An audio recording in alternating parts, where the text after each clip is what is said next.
everybody. We're just getting stuff set up. Getting ready for USA versus Canada. Everybody already in the stream. Notification crew, clicking on them notification things when they come through YouTube. Anyone here from USA? Anyone here from Canada? Just put a U or a C in the chat. Let us know. We're going live in about 5 minutes.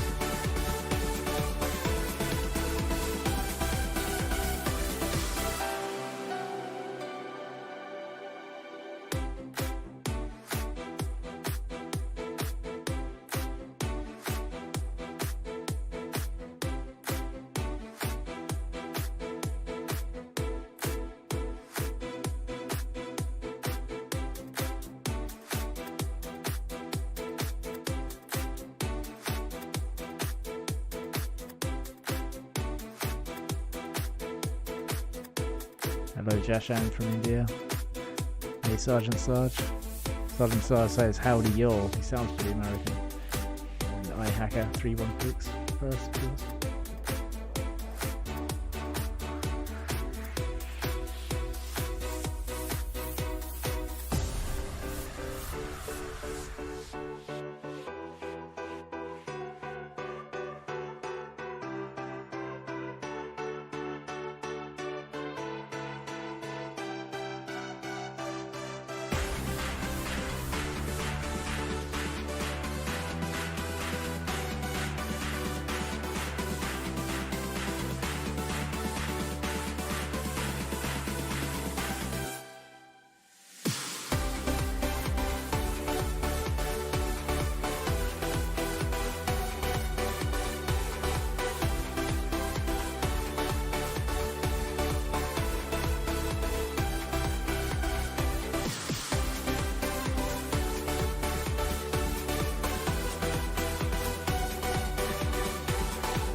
Looks like we don't have these people from USA, Canada haven't said hello yet.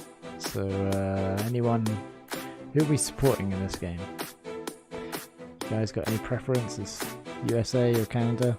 I mean, I know you know the result, but who are you backing?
everybody watching the stream.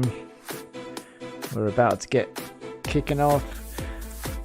We've got Gio from Canada. We've got John Kofi from France. Hey John, how you doing? I'm meeting you in Windmill. I think it's the first time we met. Ross Allen, the creator of the film session title, I believe. Slow Crush on Reddit, I think. From USA. Alright, let's get this stream going. Hello everybody, welcome to the stream. I'm Felix from Felix Ultimate. I'm joined today by Kim, the coach of Goldfingers, and by Florian, who is a French player writing a book, or maybe has written a book and is translating it. Florian, what's your tell us a little bit about your history and what the book's about.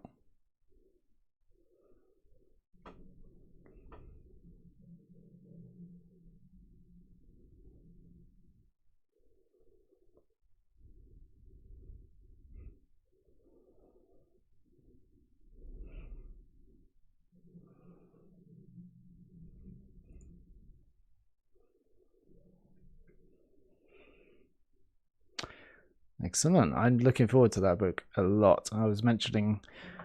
Oh, I haven't actually... we had a little technical issue just then. Thank you for pointing it out, Sergeant Sarge, in the chat. I'm going to introduce you again. So, Kim, the coach of Goldfingers. Goldfingers play a lot of Hex, by the way, Hex offense. Kim, say hello. The people didn't hear you before. Oh, okay. Hey, what's up? And Flo, can you repeat what you said about the book and stuff? Yeah, of course. So I've been playing for like 7 years, and I've created a pickup a few years ago to try new strategies. And this book is about trying to put the theory behind all the practice we've done. And so I hope this will be reproduced in the next future with more team in the world. Awesome. Yeah, I'm really looking forward to it. I'm excited for it. I've started my own memoirs as well. Started writing them. It's kind of a good time for it, isn't it? And I bought Lou Boris's book, Win the Fields, in prep for that too. Cool, exciting stuff. Let us go straight into the game. Welcome to everybody in the stream. Thank you again for pointing out that technical hitch. Let me know if there's anything else as well. Sometimes a couple of the streams, my microphone's been a little bit like, it's been peaking a bit, if you know what that means in audio, but just let me know and I can make little adjustments. Similarly, the audio difference between myself and the others, but I can keep a little eye on that. Let's jump straight into the game. USA versus Canada.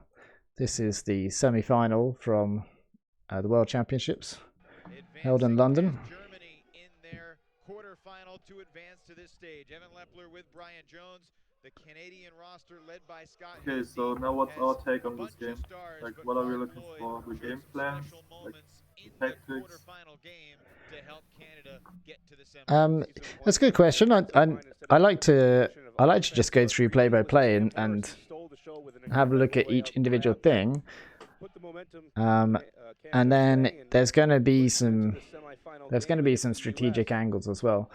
USA and Canada, relatively similar kind of like perspective on the game, relatively similar kind of angles. So it'd be more about like the adjustments that they make to their schemes. Exactly, it's a comparison in execution and athletic strength, I guess.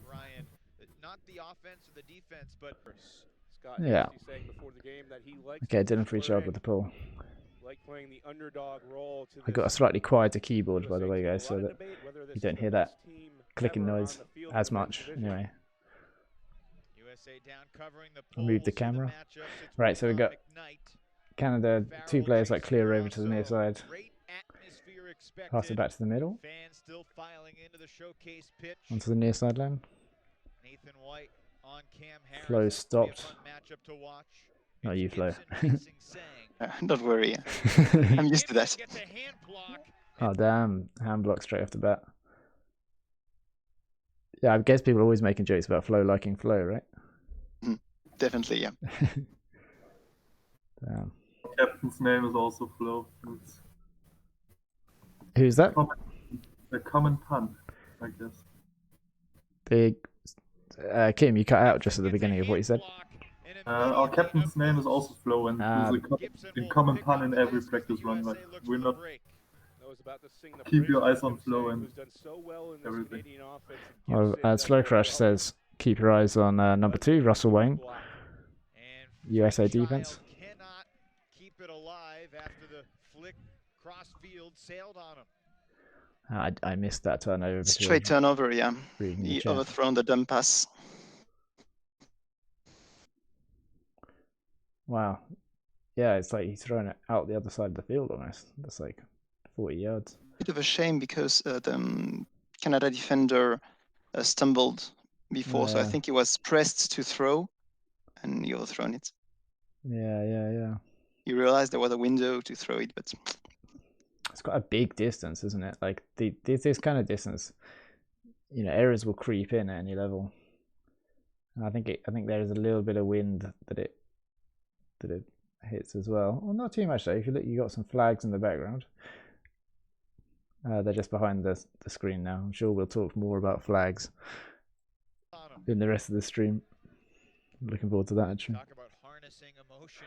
Gibson's so How are we excited. doing in the chat? If you want USA to win, press 1. If you want Canada to win, type 2 in the chat.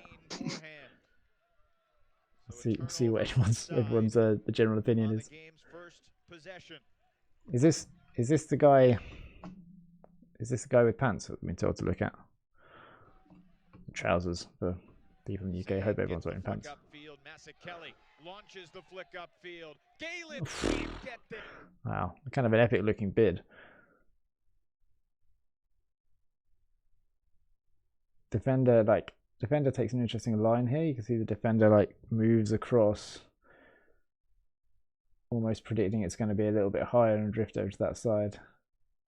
Okay, he does. Oops, I pressed the wrong button. He does well to get up in the sky then. Let's just find where we were. It's the new keyboard I've got, you see. There we go. Yeah, very athletic. But what is that? That's just an overthrow really, isn't it? Like it's quite tight. It's very tight. yeah. It's deciding to throw when there's 0 yard separation. Squeezing it past a force that's putting pressure on. And then blading down. So I was hoping to throw a perfect crossfield huck on an almost straight force. yeah, it's not crossfield though, right? It's down. No, line. I think the only way to reach the player was to throw crossfield because that's where he had separation at first. That's probably what this defender knew as well. That's why the defender went and took that line because he's like, oh, here's a smart area to throw to. But no. Because he went for that line even before seeing the release of the disc. Okay. So he was definitely expecting it. Yeah. Then had to adjust. It's a bit sloppy from Canada there to kind of throw that one away.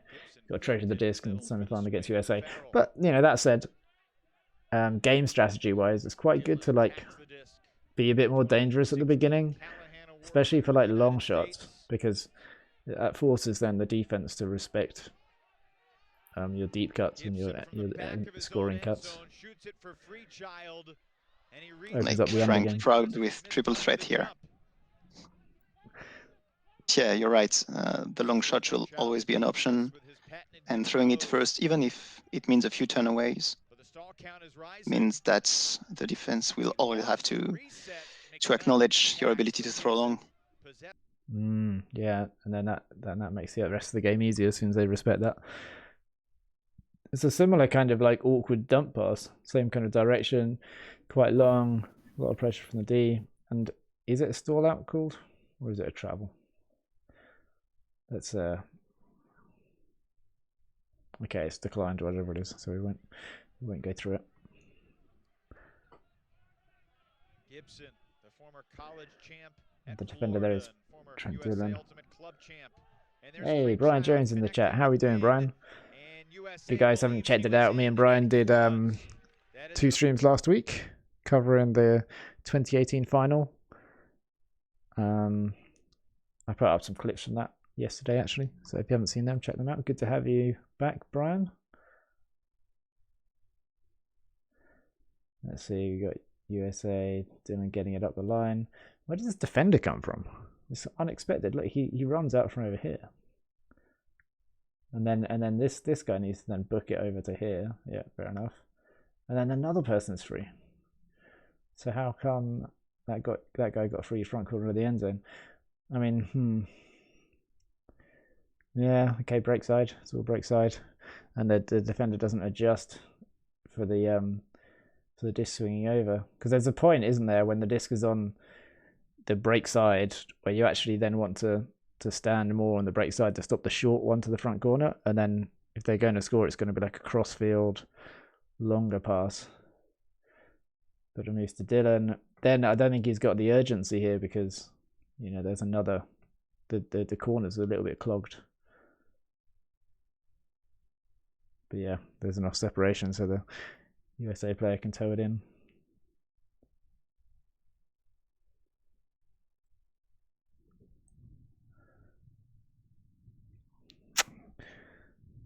Alright, good to hear eating some nice penne pasta there, Brian. Kurt Gibson hucking it deep right from the back of the end zone line. That was a beautiful huck. What do you think about this? Do you think this is a foul?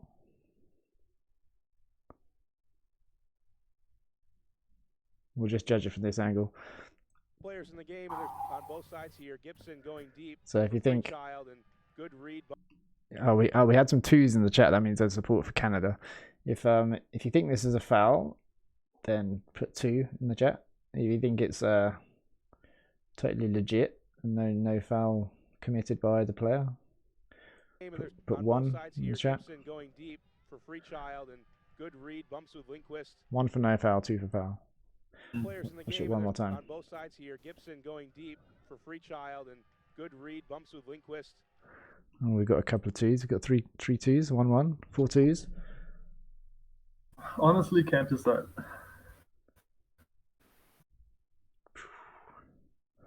All right, chat pretty unanimously thinks it's a foul. Does look like it from that, doesn't it? We'll go back now to have a look at it from the other angle. I want to get the full truth out of this. As much info as we can. All right, so here it is. Hucking it deep from the back of the end zone. I didn't even see it then. Let's have a It's look. not even touching him, is it? Yeah. It doesn't touch him. All right. Okay, chat. That's a lesson, isn't it, for how perspective. Wow. It did look like a foul from the other angle. And look, he just slips on the ground. Yeah. The muddy fields. All right, put 3 in the chat. Put 3 in the chat if you changed your mind. For perspective and fouls. Like, this could be in a teaching video or something. Yeah.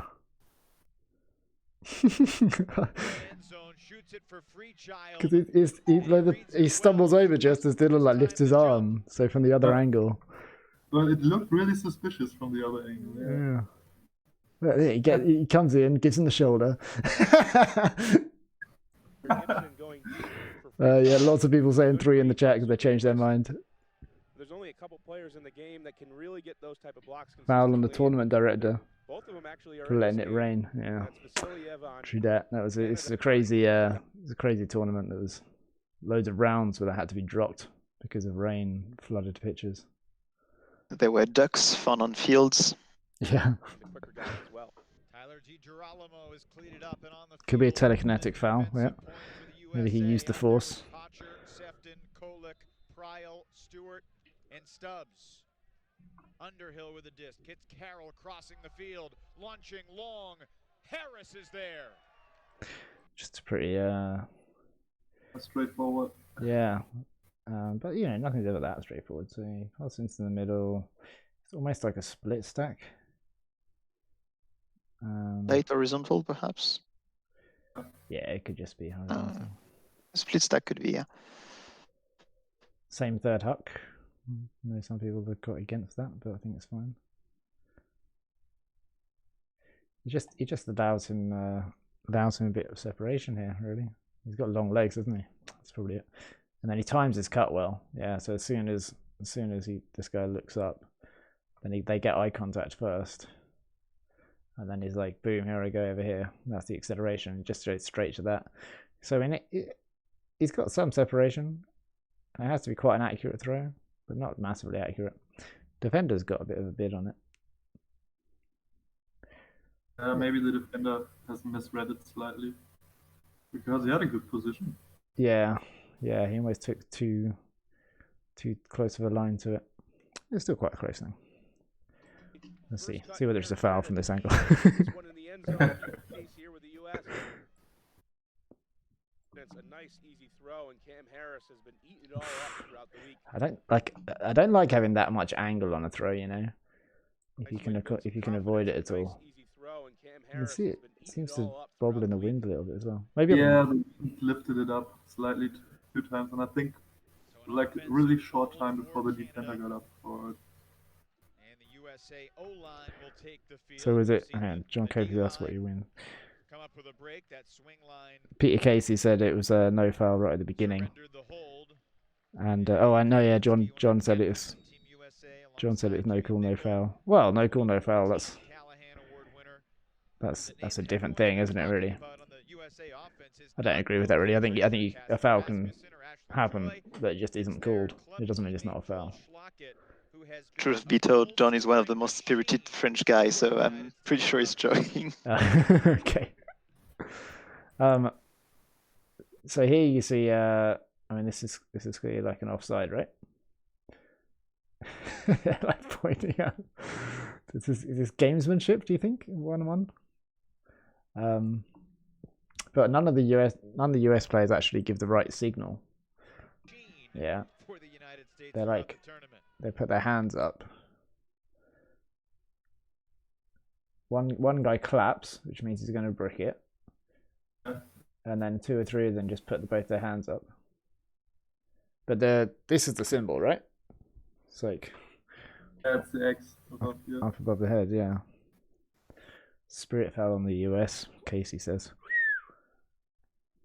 I probably shouldn't whistle, it probably doesn't sound very good. Alright, let's see the interaction between them.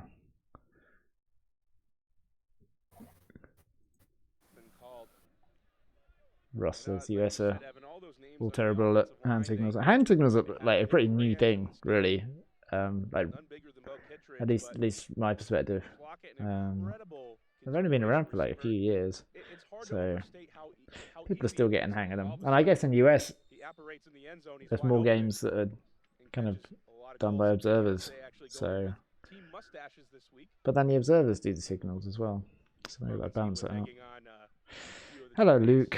Welcome to the chat. What do I care if they do the symbol? Because I want to look up to these players. They're the best team in the world this year. It'd be good if they knew the symbols. It doesn't matter too much. And like I say, you know, the symbols would have only been brought in the last few years of these guys playing.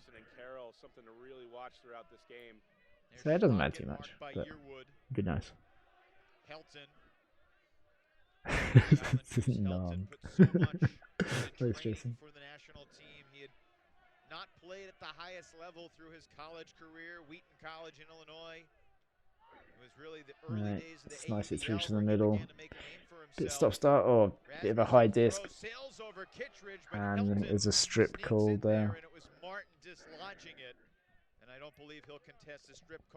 So it's really this makes me think there's just this shot. Having this background when you're trying to catch a frisbee is really hard. And there's a little thing you'll notice if you watch games that are in stadiums that have got a low crowd like that, is that there's more chance of a turnover when the players have to look with that background to the disc when they go for a catch. And sometimes it's like this team. much higher percentage of turnovers happen if that's the background that the catcher is looking at. A lot of them showing up on the East Coast and West Coast. Just an honor to be part of that. I mean, I would love to see the statistics for that, like they have in football. You'd love to see the what? Statistics for that. Yeah. Pull back to Kittredge. Gets it to Schlockett, who pivots. Nowhere to go in the end zone. Back to Kittredge. To Schlockett. In America, It's effective. That first throw kind of made my heart jump. This one here.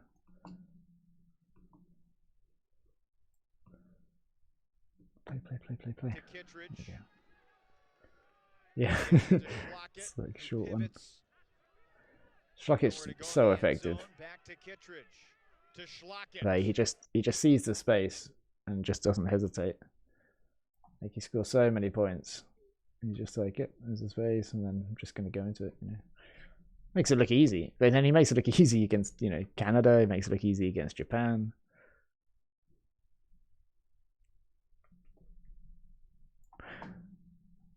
Yeah, hand signals are super helpful. Everyone's just like immediately on the same page if they do hand signals and they know hand signals. It's one of the best additions to Ultimate in the recent years. Against a junky look from USA. Only the Say what, Kim? only from US.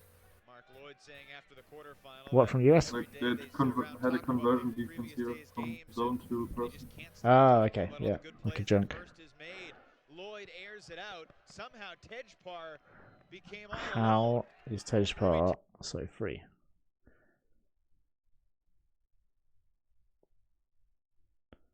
Alright, so he comes from here. And he looks, you know, looks like there's plenty of defenders. There's 3 defenders here, 3 offense. He's being marked 1-to-1 here. Here we go. So this defender switches to be like, well, this guy's running straight towards me. I might as well mark him. And then this defender's like, well, I'm still marking that guy as well. Doesn't The last one of the stack also. Guy at the back of the stack. I think his player's cutting towards the camera, so he's brought in by it. But yeah, there's a switch without any repositioning from the other player, and no reaction to that switch. Yeah, Kim Gibson can't believe this guy's so free, so he's just like walking. Okay, so that was like let's just watch this in like super speed. USA come down in like a junk type thing. You can see them doing some pointing. I think maybe he's pointing saying like, I'm on this guy.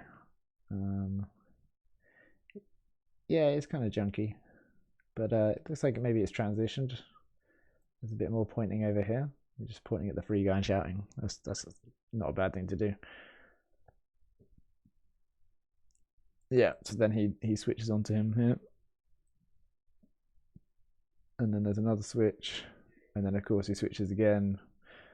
But this defender hasn't reacted to that. I mean that defender at this point, right, when that player's run over there, it's like it's kind of a weird, like, I'm glad he doesn't call pick actually. Because, you know, he's not closely covering. But when you're analysing this situation, you shouldn't be following that, because one, like if he gets the disc, he gets the disc. You know, you're not.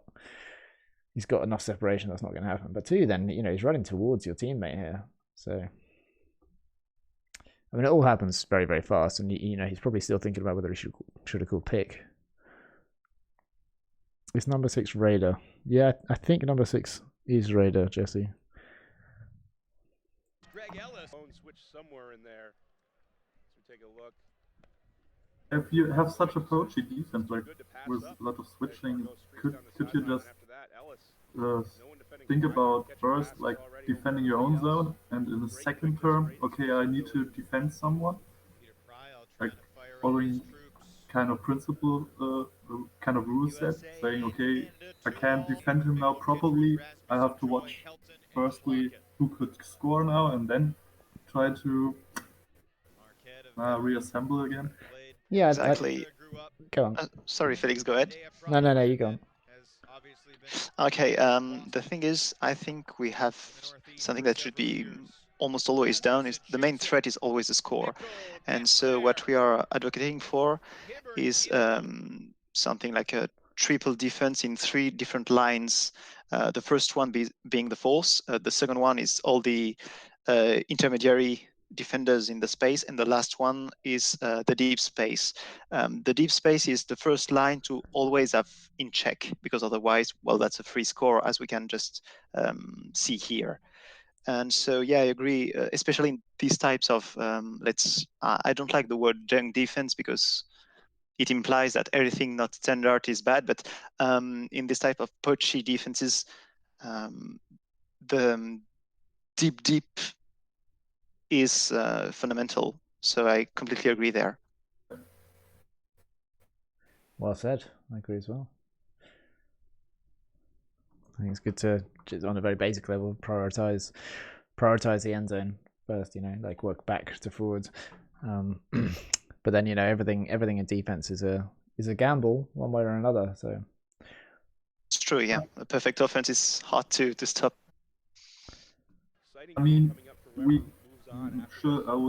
not in a position to tell these players to do this, because they would do this after a break immediately. They would try to organize themselves to defending the zone first before they do anything else. But during a point, it happens that they do this confusing switch there. yeah. Fundamentally, I think it was one player that just wasn't prepared for the switch, and another one that had already switched a couple of times in that point. There is also something else, I think, in that point. It was very switchy at first, and then for the last 3 passes, all the players were tighter to their marks. So I'm guessing there must have been a signal for switching back to man defense, and that's disturbed a few players that were still thinking switches, and the other one were following strictly the players. So that might also be what happened. Yeah, the transition, confusion on the transition. Struggling to get his footing.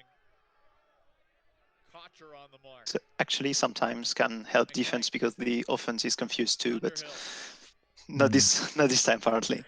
Yeah, and it probably means that the junky defense USA put down there was primarily to stop the pull play of Canada. But I think the switch should have happened. You know, I think that player was right to stay on the under. Yes, of course.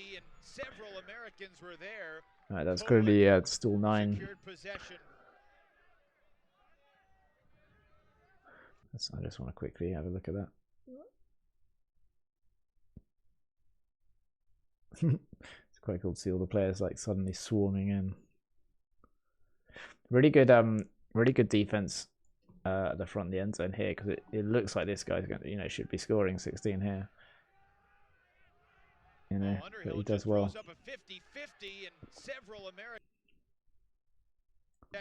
Was he had a high store count for throwing this risky? Yeah. Yeah, it must have been on Felix just with the simple drop. This is where I like I'd prefer the lefty backhand just on small throws. Yeah, definitely. Short passes are backhand passes every time. Yeah. I have like really bad reflexes. And so when someone throws me a flick from short distance, I have no idea where it's going to go, and then it's just like, it's like hit me or bounced off my chest or something. For backhands, you have that just extra warning about where it's going to go before it actually leaves their hand. So a lot easier to catch. Okay, as Evan Lepler says, well-timed poach from Sefton. So you see Sefton here at the front of the stack. He's drifting off as the disc moves across. Drifts off, and then Canada did the same set play twice in a row with 2 different outcomes, and it seems like USA can stop their follow-up pass quite good, and forces them to do this risky play across the field. Yeah, I kind of want this player here to be putting an arm out at this point. Like as soon as he sees the defender move away from him, then he should be like oh hey, like this is the space now, and the arm should go out, but instead he's turned his shoulders towards dead space. And then he starts moving a bit. Yeah, and then when he sees the throw a pivot over, then that's when he then activates himself. And he doesn't want to bring too much attention to it, because then, you know, Gailliegue or someone will come out and mark him earlier on. So where does Gailliegue go? Again, if there was more coordination here, then it would help a lot. Like this is a classic thing here. Number 14 on the US, he's surrounded by the offensive players. It's like the opposite of really what you want to do if you're playing team defense. Defense should not be surrounded by offense. It should be the other way around. And if they were, you know, they could even have two people sandwiching this, and then they could afford someone else over here. But yeah, you get stuck in the middle. And so Gailliegue then leaves it to the last minute. If he had a little bit more help, then maybe he'd be able to head over a little bit earlier. That said, you know, he's almost like hiding behind this guy to time the move to go over and try and get the D. And he almost gets it. But it leaves such a big open gap. Like if these three players were working together, then, you know, they'd recognize lots of different things. They'd recognize this guy here because they're all going to be looking around rather than looking at their person. And then they'd recognize as Gailliegue goes over there that they need to cover this side. They need to like reposition if they were doing the bracket. So that could help. I mean, it could stop the A game anyway from Canada. Well, the B game, I guess, because they stopped that up the line with the initial poach, but then there was just no backup. There was no backup from the rest of the defenders to support that move. Russ has a question. Russ asking why they don't throw the swing. Is this It's coming in the chat. Russ says, I wonder if it was USA's plan for Sefton to poach a lot in the end zone for this possession, or if that happened organically. Right, so did they plan it in advance, basically? I mean, it looks like it could be organic. Way of knowing for sure, but I think he really reacted. First, he took a little bit of separation, and he really reacted when the Canada player had his shoulder in front of the USA defender. So, yeah, like around here. I really recognized this as a threat. Yeah, so it's when this player here just has that shoulder in and then takes that step. That's the moment that Sefton commits to it as well.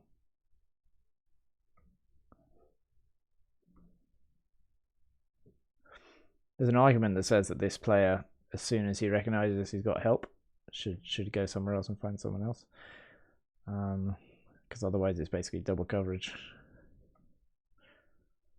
But it's double coverage in a very dangerous area in the field, so it's pretty justified double coverage. I can't immediately find that swing, so I'll skip over that. On the last turnover, I think, the one that was thrown at the highest pole. Okay, I can very quickly find the turnover. Wait, that's the score. Oh yeah, this one.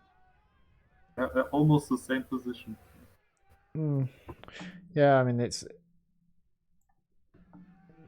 quite a good defense. You can kind of understand that. All right, moving on. Men's bracket. USA, Australia in mixed. USA and Colombia in women's. Yeah, Harry points out that every defender should be adjusting once the first player is poached from the USA there. Yeah, I think there's a lot can be learned from basketball and soccer and applied to Ultimate. I think there's too much trying to learn and implement stuff from American football. And there's a lot of differences between all the sports, obviously. But playing an American football style will lead Ultimate away from flow and towards set plays and patterns and stuff, which is where it already is because it's heavily influenced by Americans' development. How does he get the separation? Do we get to see? Oh, he does the shimmy. Doesn't he? They showed it. The Jimmy shimmy. He did. I thought that was the thing. Just I thought that was, he's known for doing that when he has the disc in his hands. But look, it works. It works downfield as well. Yeah, that's where we're back again to these principles, like defend the end zone first and then everything else. It's like he's on the same height as the last player. It's like he's basically inviting him to score deep. Yeah, but it's there's also a more fundamental problem here in that, you know, you have the offense all bunched over here and you've got the defenders in here, and again you've got this defender surrounded by the offense. If I get my pen out.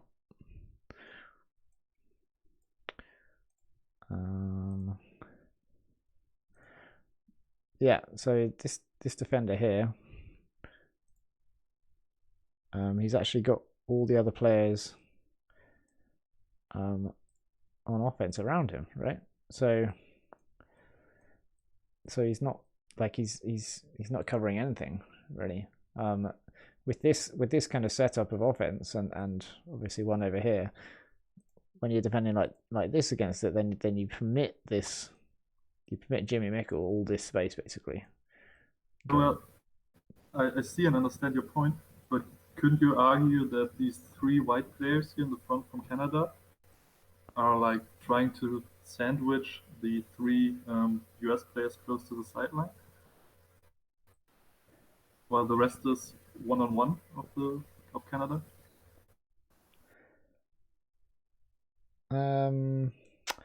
It looks like they're all one-on-one to me.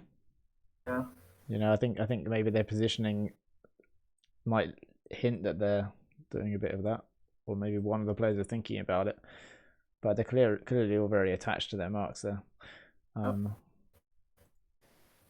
I think they are defending one-on-one, and that's even more surprising seeing the setup.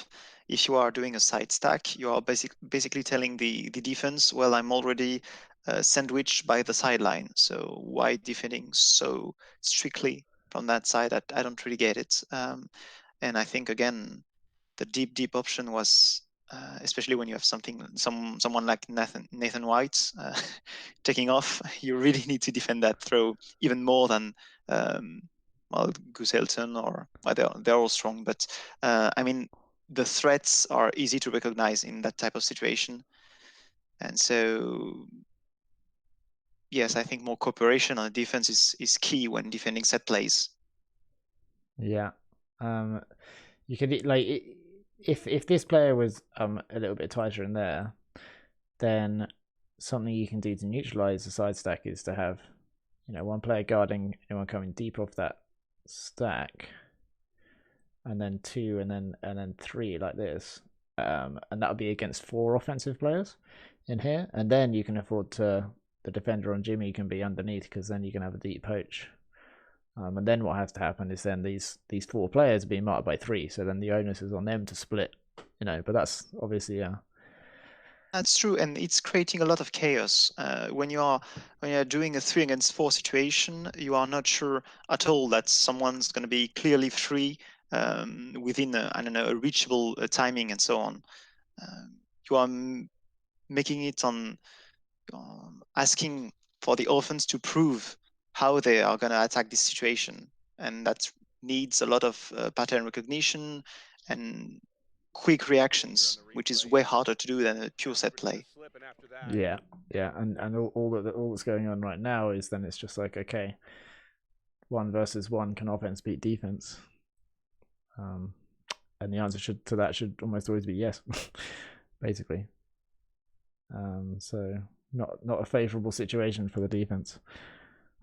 Hey, Nico, welcome to the chat. Good to see you again. Sandra's name on the sideline, Curtis says, plays into the USA's plan of isolating Mickle in the open space. Or maybe he says, like, if Sandra's name on the sideline, just play right into the USA's plan of isolating Mickle in the open space. Someone needs to come and take the underneath space so Mickle can be backed. Yes, exactly, Curtis. I believe I just drew that out. just after you said. Brian Jones says Lloyd is super flat here. Are you talking about the mark? I'm betting Canada wants this to go up, but the throw is just really good. Right, so Brian's pointed out that it's like a straight up mark here. So that ties in with this marking here, being like, okay, you can give him a yard or two deep because the straight up mark should force the throw to be, you know, released out to the side, which means it needs more angle to come in, which means it needs to be more accurate because it drops faster.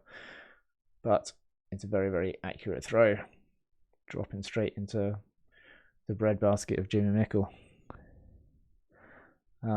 Yeah, exactly. And as Russ points out, going flat against Ash and Joy doesn't really do that much. He's like, oh, okay, I'll just throw outside into the perfect point. Yeah, Harry, setting up junk for 5 throws at the beginning can be a similar thing, or has a similar effect, I guess, of stopping that. Here's Liam Grant. Stopping that initial side stack, but I prefer to approach it from a more principled kind of point of view rather than, you know, just going down with one offense and switch to another one. You know, be like, right, if the offense are bunched in one area, then let's surround them. If there's a huge open space, let's try and surround the offense with one less defender than there are offensive players, so that we can afford another defender to poach in the lane.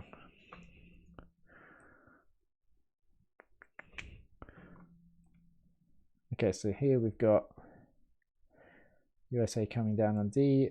He knows he's being beat, so he immediately communicates. Yeah, and then the reaction comes here. See, as the, you know, even though the communication happens right here, you know, it takes this long for him to be like, oh yes, but it's almost enough to, like, yeah, it's almost soon enough. But I think if maybe the thrower hadn't have faked a bit early, maybe it was on, who knows. But yeah, they get a bit of separation from that. And I guess he finds then his new mark.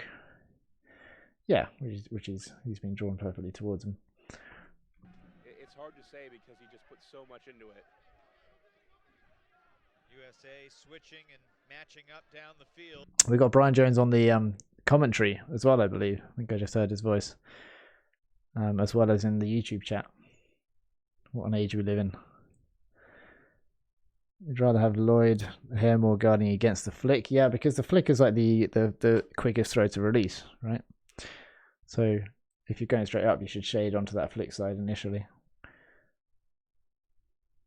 It's hard to say because he just put so much into it. Russ says, can we talk about forcing into a side stack here instead? Do elite coaches like that strategy? Well, have a chat about that in the chat. Do you like forcing the disc into the side stack, or do you like forcing away from the side stack? Elite coach present. Sorry?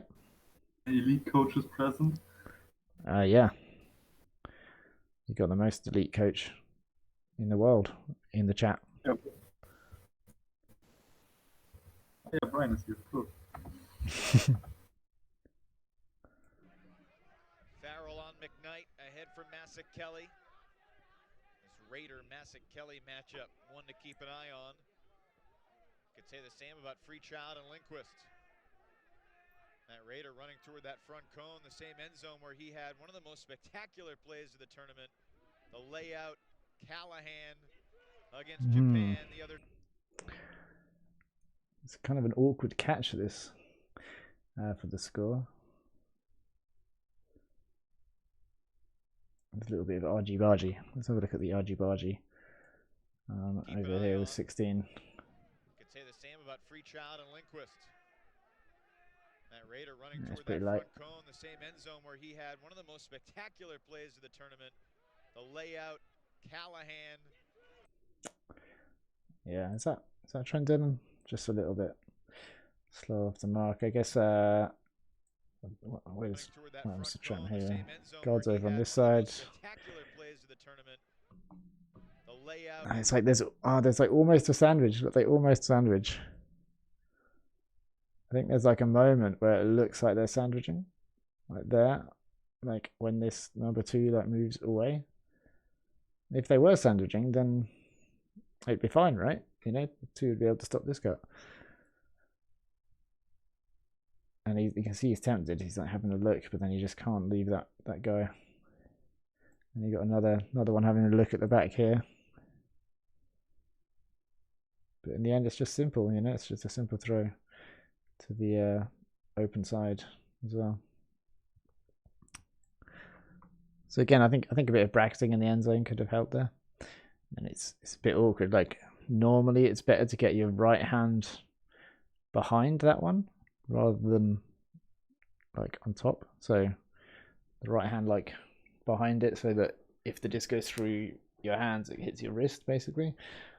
But it depends which way you want to twist to catch it. And he's kind of it's almost like trailing edge twist kind of thing. And then his body rolls around the other way. Yeah, it's just a bit awkward. Okay. The wind pushed it down a bit. Say what again? Maybe the wind pushed it down a bit. Maybe, but even if it's I see your point. It's like trying to learn to catch not with your leading hand or the hand you used to. Yeah, it's good to practice catching with either hand on top, because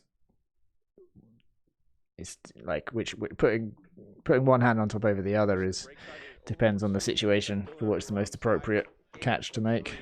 This one isn't too bad, you know, because he's able to get his chest near it and get it kind of right there. Time in Toronto, guys like Rumi Tejpar and Anatoly Vasilyev, who has been a back and forth between Toronto and Vancouver. Okay, looks like the chat has been chatting about the force and stuff.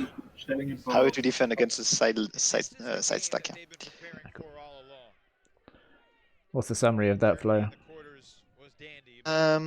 Basically, you can do almost anything you want depending on what the opposite team strengths are. So if they have quick and low movement, you will defend differently from a team that has very strong cutters and so on. So what Brian said, and I really like that sentence, is we want them to be forced into a vanilla offense plays. Okay. Force them into vanilla offense, please. I was just shocked by Bo's technique here. He jumps when he throws the sidearm. It's really weird. But isn't that a travel though? Yeah, it's a travel. Yeah. Is it a foul as well? Okay, press 2 in the chat if you think it's a travel. Press 3 if you think it's a foul. Press 1 if you think it's all fine. That's all fine. 2 if you think it's a travel. 3 if you think it's a foul. You can do 2 and 3 if you want. Just happy you didn't break a leg.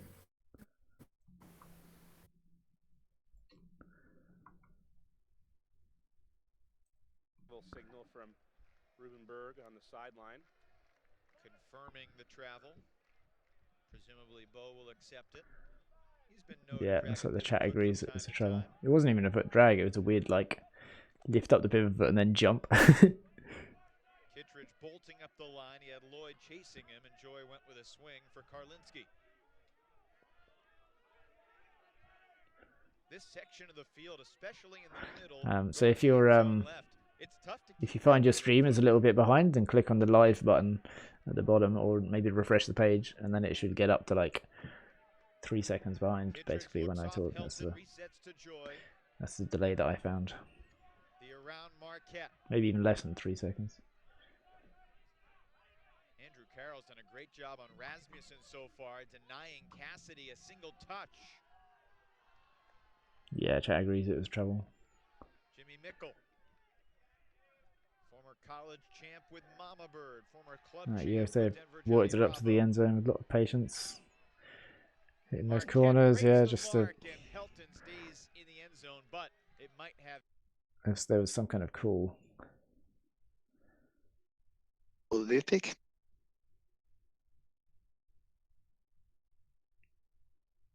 Right.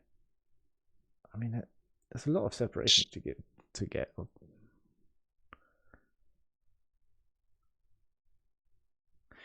It can't really be a pick, can it?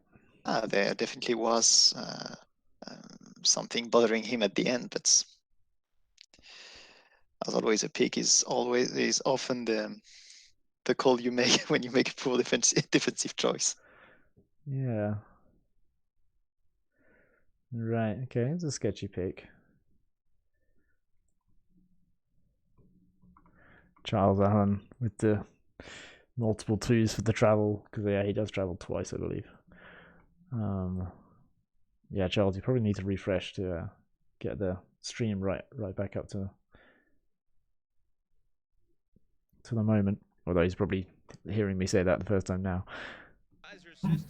Unaffected. So yeah, Benjamin thinks maybe it was a pick, but it didn't affect the play. Yeah, I mean the throw wasn't good. The guy did have to stop for the throw. But yeah, maybe it doesn't change the outcome, as Rob said. Nice.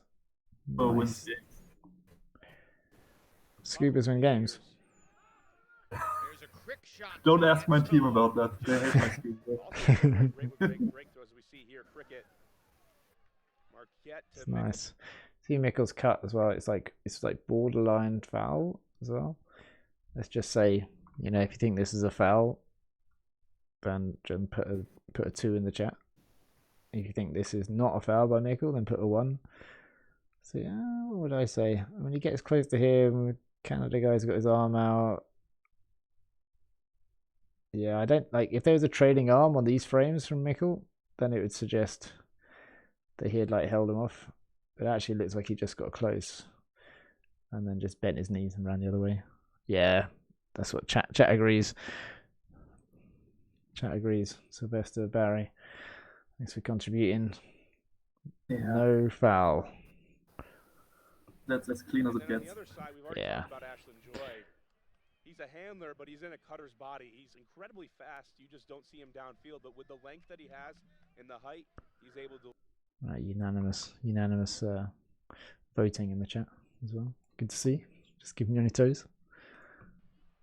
No one watched that though. 3-point contest on the other hand still has some sizzle. So USA has its. Okay, so they're doing their suffocating D again, just coming down. Like a bit junky, I think you call it. Just to... Oh, got a baby. I believe that's Flo's baby, right? He's probably attending to him. He's the eldest member of Team USA. He's gone past his 35th birthday. I believe he's 36. Oh, it's a Callahan. John steals the swing. You hate to see that. With a spectacular goal. Alright, so junky. I thought there was going to be a turn here, to be honest, and then managed to get out. And then swing over here. We're just going to have a little interlude whilst I put Rue on the screen. She's finally cat content. Cute. Hello, Rue.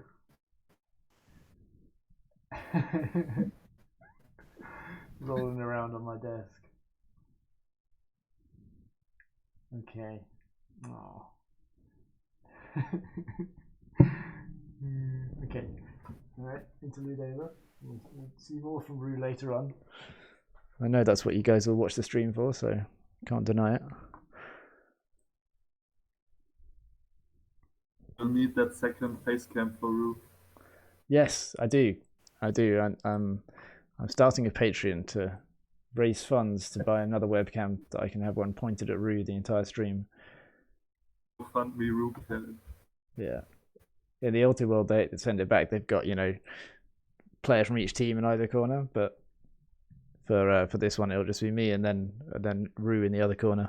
You need to get some motion tracking software as well.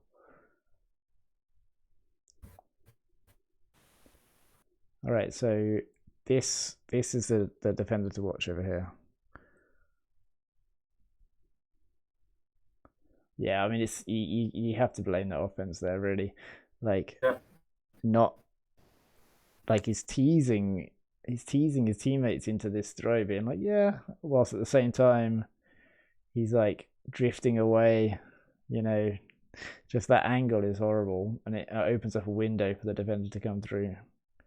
And he's not really cutting to get free. He's just jogging along and then starting to speed up a bit, but that's not enough if you got a defender on your back.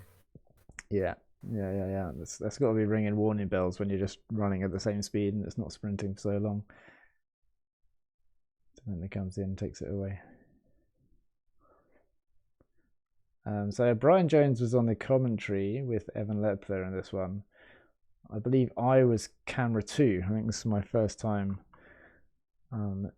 operating a really high quality camera 2. That's the one that's like underneath the main camera.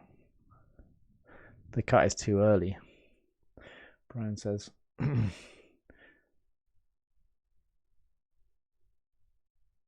Yeah, I mean, he doesn't really cut, does he? He just kind of bends away. It's like a banana. Cool, Brian. Thanks for joining us. Thanks for joining us, Brian. We'll have Brian back in a week or two. We'll decide what game. I'll probably put it to the vote in the community what game you want us to cover. Brian's given me some suggestions of ones for me and him to do. So expect to see him in the near future. You have a good day, Brian. Reads the play correctly. Sensational play. Oh, Stubbs, a late addition. Yeah, not the best throw. Not the best throw. I'm sure George is watching from afar, very proud. There's a third Stubbs sibling as well, India Stubbs, who's a fine women's player. So I like this. This is because normally you have someone catch the ball, then pass to the main handler basically. So you got like a pool fielder who will catch the ball, pass to that guy, the other guy. So he's aiming to catch it and pass to this guy, but it's such a good pull. Who pulls this? Is that Dylan Freechild? Yeah, it's Dylan. The chat asked whether you think George is watching from afar, very proud. the end zone line played a subconscious role in the placement of this last throw. It could have done. Let's have a quick look, seeing as I can just go back really quickly. You don't want to spend too long on it. Yeah. Oh, maybe. But I think he's got a point. He could have put it farther in the back, I guess.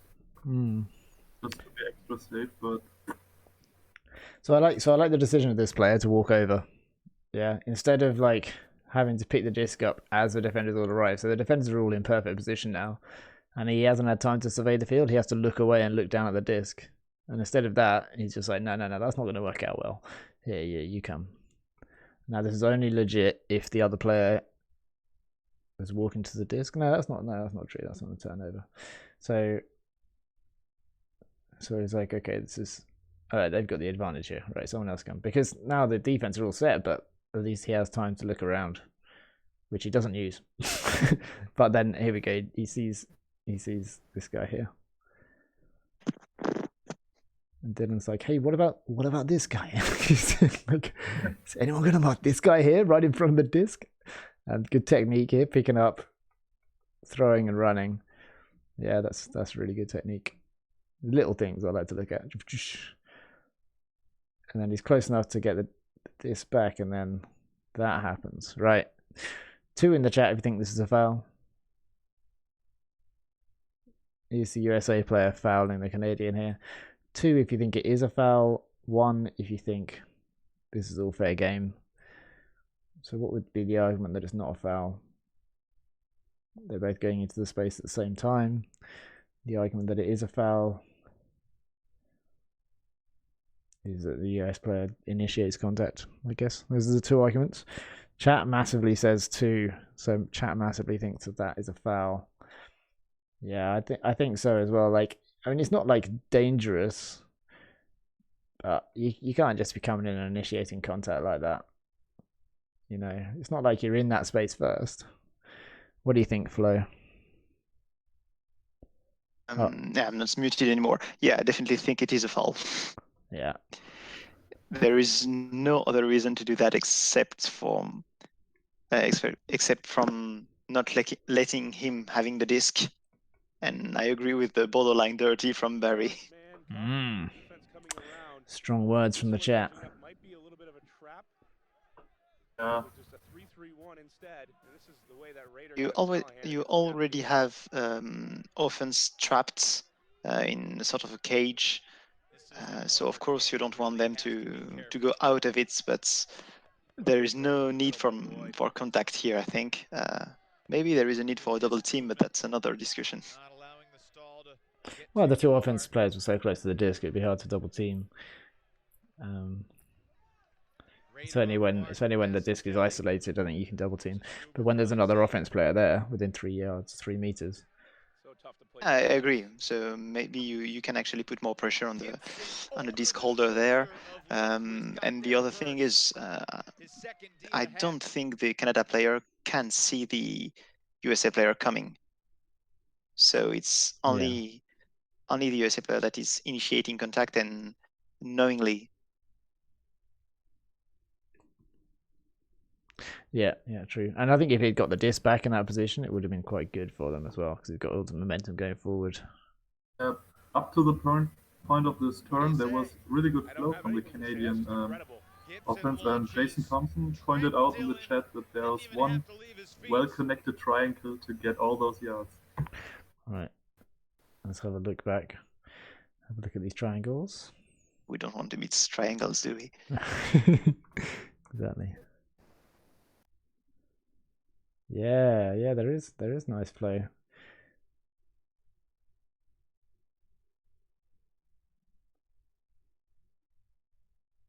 So I guess the bulk of the yards is in this bit here. So it starts with this break, and then because they have these supporting players near each other, it's just catch, pass, run, and then hits that player, and then you still have that triangle here, and then you've got another one here. A good observation, I guess.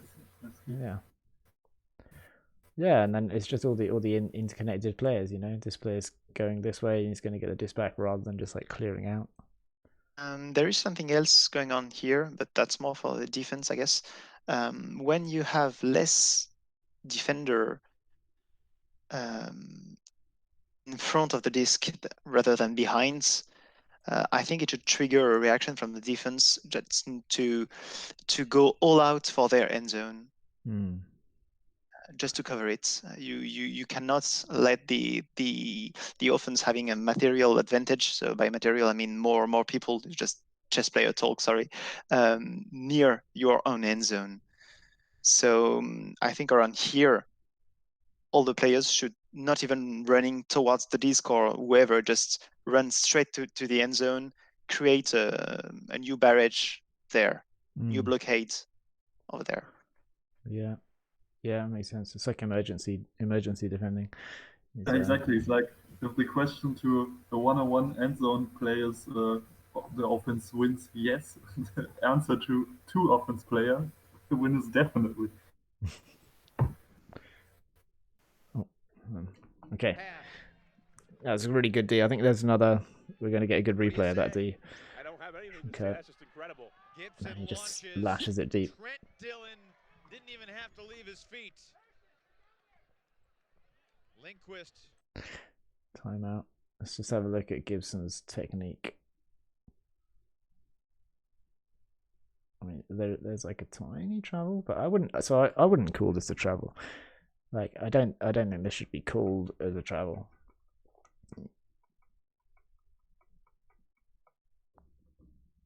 Yeah, this if anything happens, it's minute. Not even we're talking about, and then boom, rips it to the separation of just a couple of yards. So this is more. I mean, it's field position as well, right? You're in a horrible corner. So if you can get a one-on-one, and you can get the disc out in front, brilliant. Kurt Gibson can get the disc out in front. A small detail on the markup from the thrower, like don't get your legs that stretched out. Right, yeah. Yeah, it's funny how like his left foot is like jittering around, but his right foot is just kind it's of like up on it's his nailed side. to the ground. I don't know why. He hasn't a disc. He can move. Yeah, weird.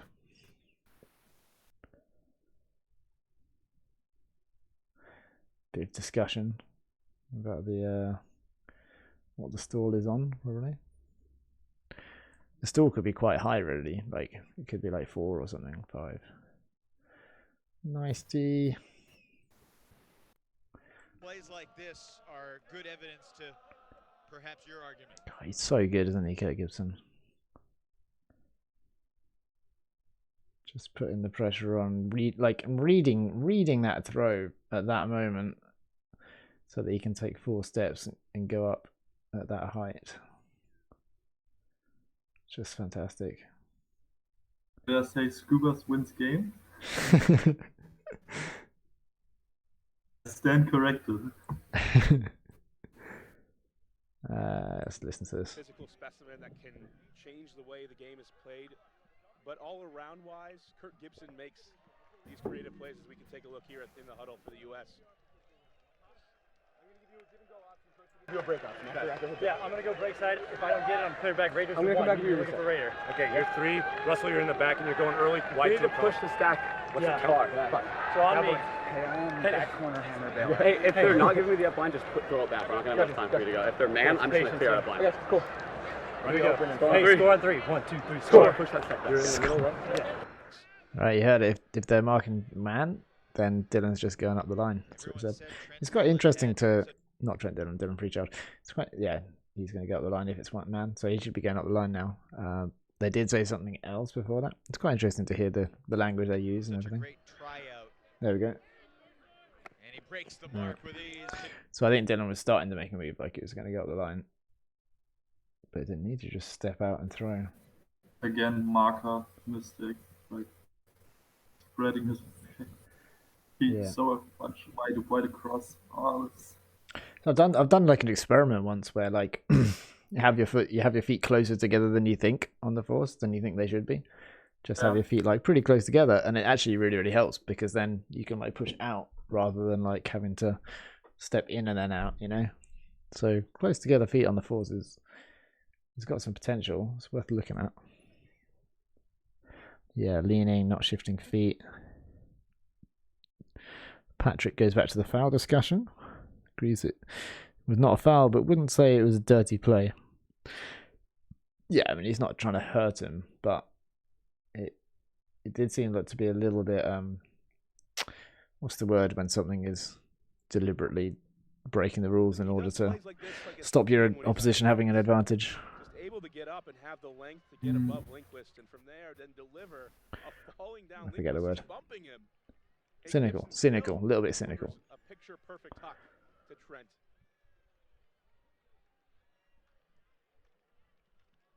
Cheating. Yeah, cheating. Yeah, it looked a bit shady, but we don't want to suppose malicious intent on anybody. Yeah, we don't want to cast aspersions on anyone's character. Anything like that. I just wanted him to get the disc back because it was a nice little give and go type move. McKnight playing it a little loose and finding the hole through the cup. Normally he's a very good thrower, but doesn't rely on his creativity to get the job done. Has to do a little bit more here in this game. How have Canada been turning over? Is it mostly just been overthrows or like execution errors? I think it's a mixture between execution errors and underestimating the defense of the US. Oh yeah, because Kurt got that D on that scuba. That was epic. And the Callahan point. That was good as well. Yeah. So if anything, actually, it's USA's defense pressuring them more than they're used to, I'd say.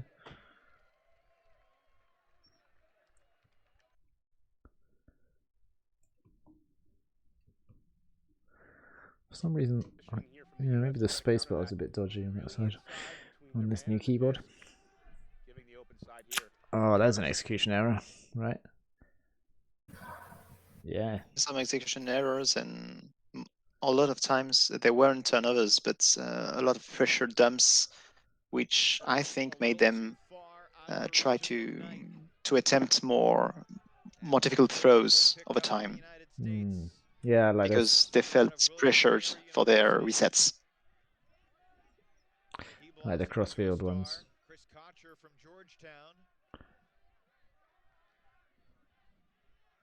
Was that a switch? And I only just saw that in the corner of my eye. Yeah. So there's a switch here. This player here recognizes that there's an undercut here, and he moves across. The thing is, if it's thrown, then he's looking to get the blind D here, and this player here responds quite quickly. Sees that his guy's been marked, so then he goes to mark bow. No, that's not bow. Or maybe it is. I'm not sure. But they react very well when that poach happens to immediately run away from it. So that's just all pretty good all round from both teams. And now there's a bit of a miscommunication. This is where the team isn't on the same page. You know, like he should have the. I reckon he should have the license to just switch and then mark red legs coming in and have his teammate go and take 14, but they choose not to. In the end, he just kind of like steps there for a second.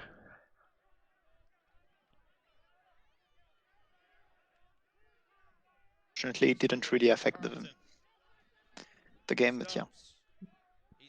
I think he felt that he already switched once, and so he couldn't really switch once more on the same point, just because it would have meant that he was not really playing hard D or something like that.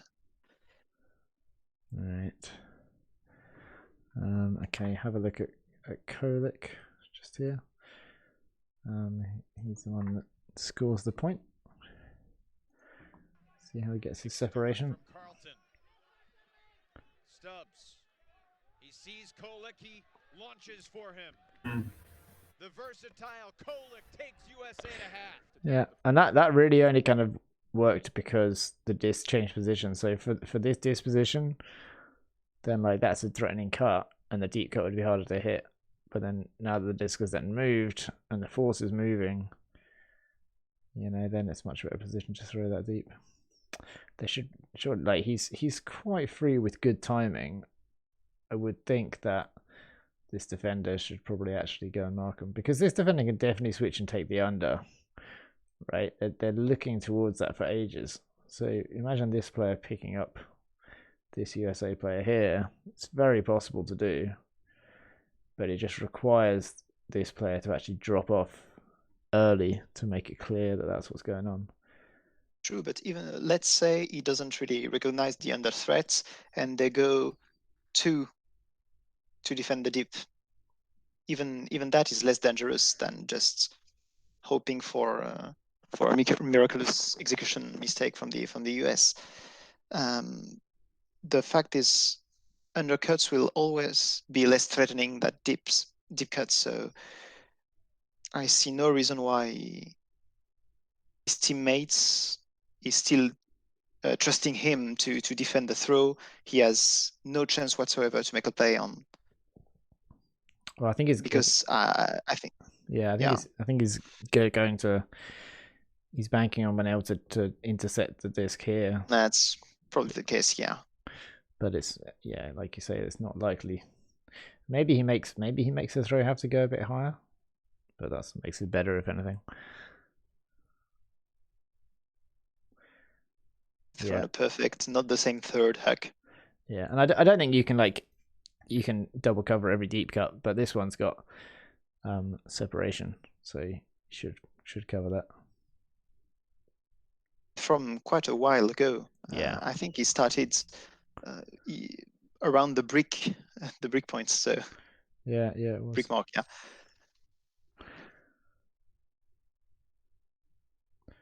How close does he get in this lane? Not very. He needs to climb this ladder to get up there.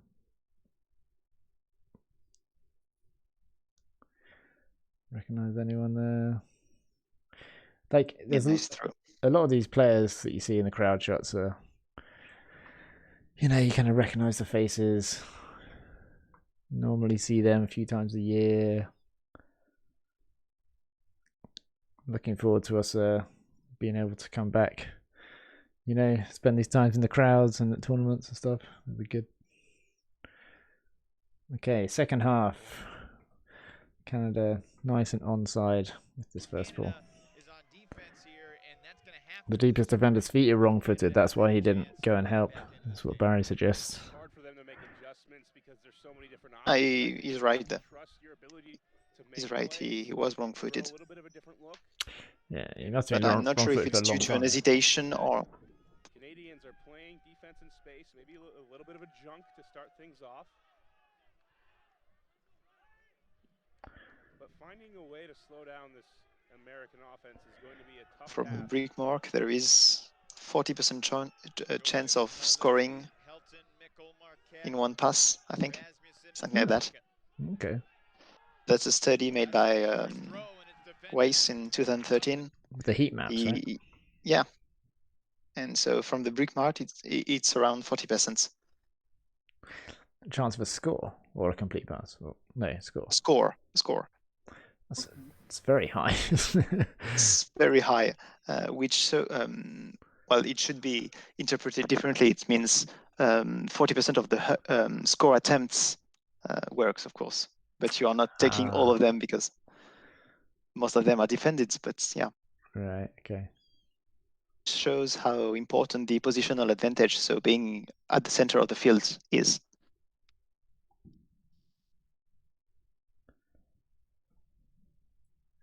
Okay, so this player kind of points like, oh, there's movement here, but it's a little bit too late for anyone to It has drawn 3 defender.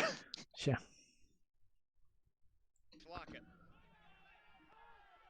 That's a dangerous throw, and It's just a bad throw, isn't it? Someone said air bounce earlier.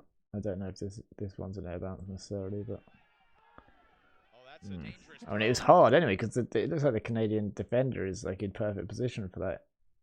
So I don't know how he's expecting that to get to the target. Curtis surprised not to see any offhand throws. Yeah, especially that on that short sidearm. Maybe maybe offhand has become more prevalent even with the same players in the last few years. that's just the 3rd turnover for the U.S. Here's Morgan Hibbert marked by Mickle. Up the That was line, nice. Lloyd, Is that offhand? into the end zone, Oh, that was not nice. You see this throw? Look at that! Look at the techers at work here. Such technique.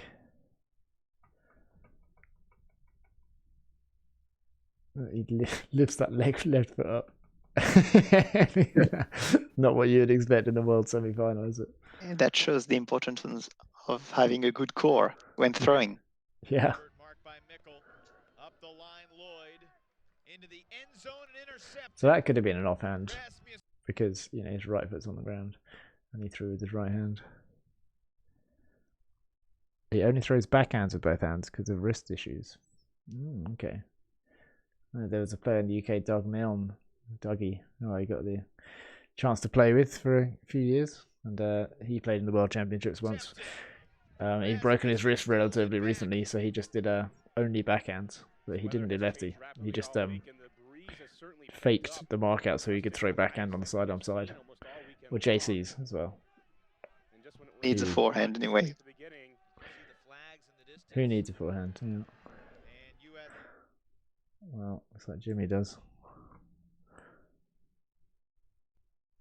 The Jimmy shimmy doesn't help you here, unfortunately. He's forcing no dump. Very strict one.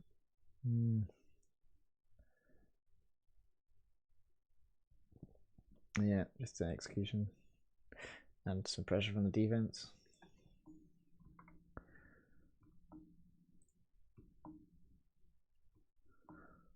Come on, play. There we go. Hibbert quickly checks it in and flips it to Jonathan Martin. Okay, next point. USA, when that last point started, was basically going in the neutral wind. Then they were going upwind as it picked up. Now this swing line for the US going downwind. Kocher. There was this position we always talk about, like the jump to the main handler after getting the pull. They were just so close, it was just hilarious to see. Here, get the disc, no. Yeah, it's kind of weird, like, what are you doing here? I'm curious, was anyone in the chat playing at this tournament? Or maybe you went along as a spectator, or maybe you hadn't started playing Ultimate yet. if you're playing, let us know which team for, or if you're there for some other reason. Oh, he's working. It's camera, production crew. He was angry with himself. Nick Stewart is playing. Stewart marked by Massick Kelly. Is that you, Nick Stewart? Kocher. Big gainer for Pryal. Stewart. Hey, there he is. Proof. Oh, Oh no! Terrible time to bring attention to you. Sorry there, Nick. Oh no. It's good defense because like he looks completely free, right? And then the defender just kind of closing it down, chooses the right time to then accelerate. The throw just hooks a little bit to the side, and it's a bit of a dangerous play. Let's hear it in the chat then.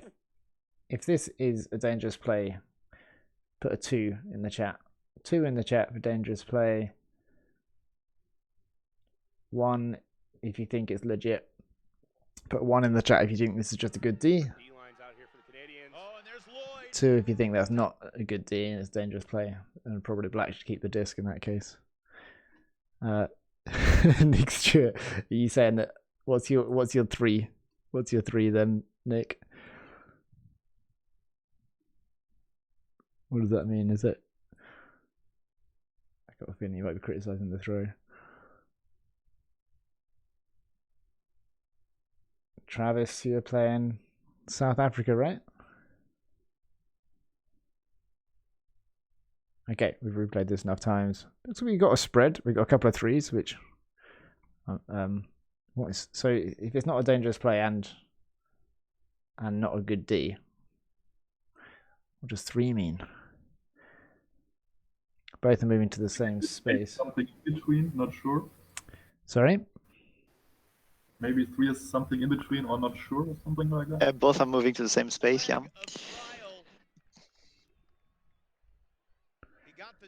Yeah, and I think the catcher has to go forward to get the disc as well, don't they? Looks like most people say it's a good D. 3 people say it's a good D, 2 say that it's a dangerous play. Again, that's the famous discussion. The foul clearly occurs after the play, and the difference in interpretation is between should you be able to do a clean D before and after the defense, or just before. And I think that differs in the rules between US and the rest of the world.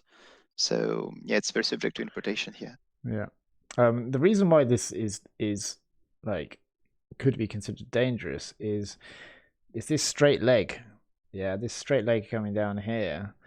If you get landed on the side with, you know, somebody's 11 stone body mass or whatever, then like you can see he bends the knee here so that doesn't you know, he doesn't get into a lot of trouble. But you can imagine how like that player landing on the side of the leg like that, if it's straight leg, that breaks ligaments. John Coffey thinks it's a foul. Told you he was spirited. Curtis seems to have double standards.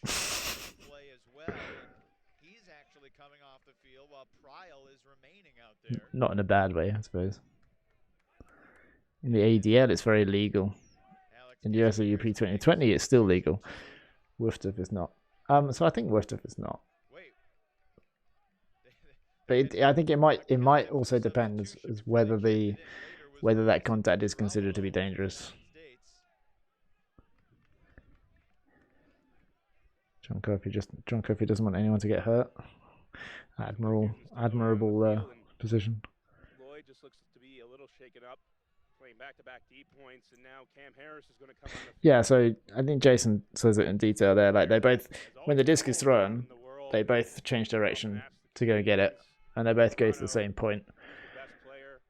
Defender has to dive to get there, gets there before. So yeah, I probably wouldn't say that's too dangerous, you know, especially because the offense had to adjust basically. And could tell that the defense was coming in. It wasn't like it was totally blindsided. Was that a crab catch or a clap catch? It sounded like you said, was that a crap catch or a clap catch? I'm pretty sure you said. And the question is whether the crab was with P or with B. Yeah, exactly. I think he goes for the clap, but it ends up being a crap catch. Oh, and speaking of unspectacular, Masick Kelly. Got it back, Nick. Yeah, nice. Kocher, bullet, end zone, touchdown. Nick's Touchdown. Picky toss pass.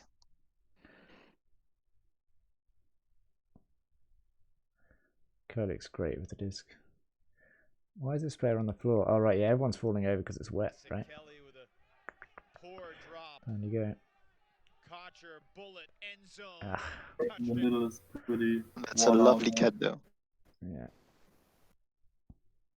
Yeah, I mean, he takes a long time to get up. I suppose he has just lost his footing. And he gets up facing the wrong way. Yeah. I don't know, once you've fallen over because the ground's a bit mucky, then it's not really a situation you're familiar with, is it? Good attempt by the other defender to get in there, though.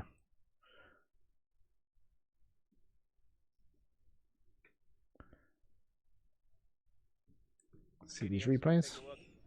After the turnover, it gets back to Kocher, and The Tash is always an option. Zone, comes through. Yeah, maybe Nick, maybe you can enlighten us to why the USA team all had Tashes for this tournament.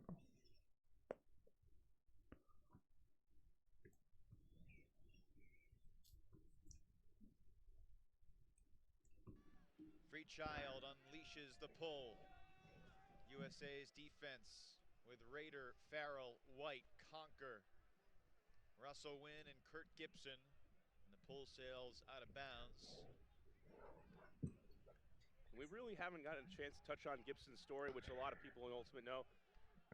Flo, have you got any strategical insights? A lot, as always. No.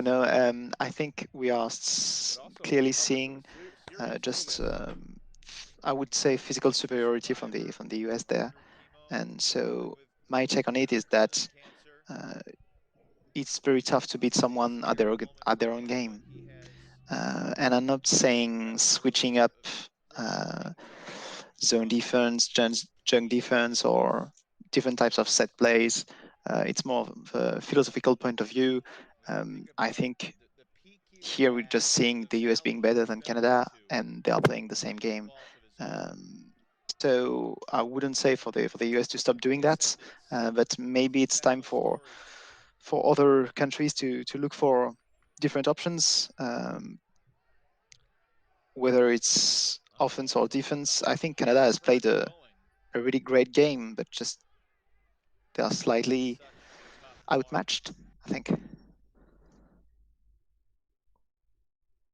Yeah, I think that's a fair assessment. I think it's fair to say that both teams are pretty much playing the same game here. And I agree. What could be done if we look back at the analysis you've done with Brian Jones last week on the match between Pony and Revolver, you see a really different type of adaptation to side stacks and split stacks that Pony has done successfully. So there is a problem with the stream, or just me? It's looking okay to me.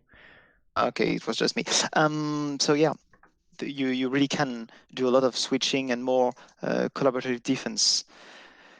The main problem is for Canada, they have done some pretty nice switches, but you can see that's not the main way of defending for them.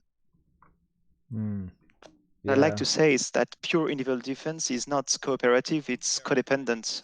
That is to say that if the force is broken, you are basically breaking 7 players on the field, and that should never happen. One throw should not beat 7 players at the same time. And so that's also why I've mentioned the different lines of barricades. So the force being one, the deep being one, two, and so on. It's a more general adaptation of conceiving the defensive task. Just being physical won't cut it against the very best of the world.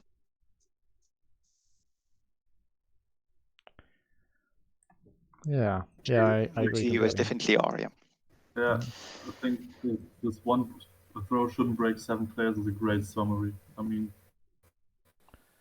this just needs to get in the head of all coaches. He said what it's codependent, not cooperative. Is that what you said? Canadian nationals get the right to be One to the one main marking. representative here at Worlds. Don't worry, that will be written in the book. Yes. Did a good job here, protecting So that when's the book due to be released in English? I'm not sure when it will be published yet in English, but we found a translator, so Perfect. that shouldn't take so long. Excellent. So maybe weeks rather than months. Hopefully, yeah. Look forward to it. Have you got a name for the book, or in French, it was called the Ultimate en Mouvement. So basically, offense motion ultimate, ultimate in motion, rather. So there's quite a lot of your. I mean, I've met up with you and chatted about this in detail, but quite a lot of inspiration from Frank Huguenot as well. About a few stuff. So mainly triple threat.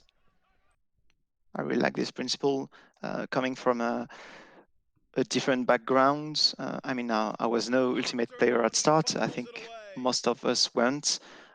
I'm a chess player, so I had to analyze the game differently, speaking in spatial, positional, initiative, different types of advantages that we have to convert.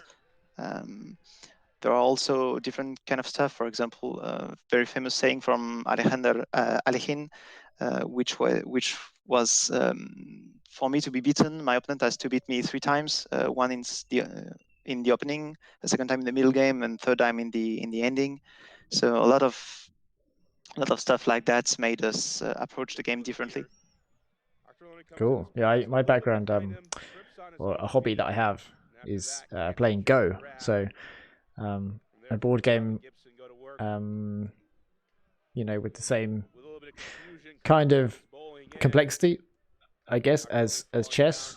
In that you can read several moves ahead and such. But Go just being a simple black and white stones on a 19 by 19 grid, and 361 intersections. And there's a lot that I've kind of learnt from Go and taken it to Ultimate. A fair amount at least, and not least the surrounding and the initiative. It's called Sente in Go. And when you're the weird thing in Go is when you're attacking, you're actually most of the time losing the Sente, which is not the case in chess.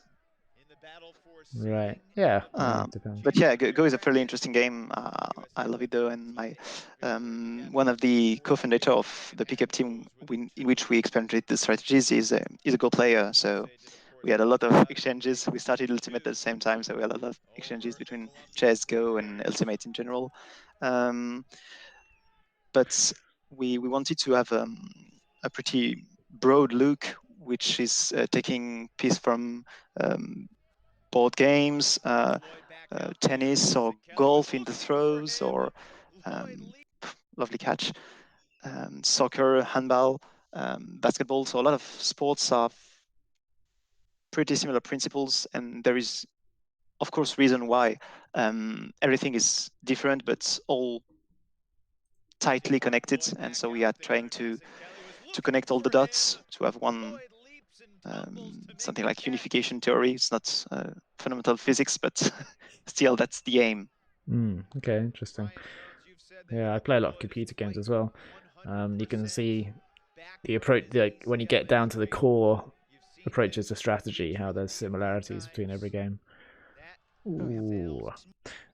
If anyone's interested in Go, then there's a great website, online-go.com, and you can learn all the rules and go through playing against easy computer opponents and going, doing little problems and stuff. The rules are incredibly simple, but the complexity is there's more potential games of Go than there are atoms in the universe. by like a long way.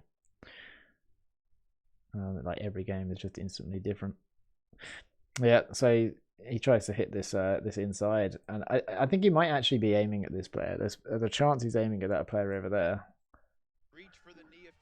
because that player could have got it, but maybe he wasn't. That's an incredible catch, that one. There was no eye contact with the player in the back. He didn't even expect this one. No, yeah, the guy at the back didn't expect it. It's a great catch. Somebody who's a rival for me personally as a coach, but I'm sincerely glad to see him back in action because he just makes the game better. Kohler shoots it too high for Pryal. We got any Go fans or chess fans in the chat? I'd like to play Go next time. You could play. Bring my good friend Deep Mind with me. AlphaGo is quite strong. Yeah. So yeah, artificial intelligence only in 2017 started beating, good players that Go. Oh yeah, Russ Allen, I love Dominion. Great game. Luke's first tack. I haven't heard of that. Dominion. Lovely first break. Yeah, nice. Simple, low risk, and huge reward. Yeah. Oh yeah, the first break opens up the whole alley for the players to score. Backhand pull. USA's offense returns, led by Ashlyn Joy.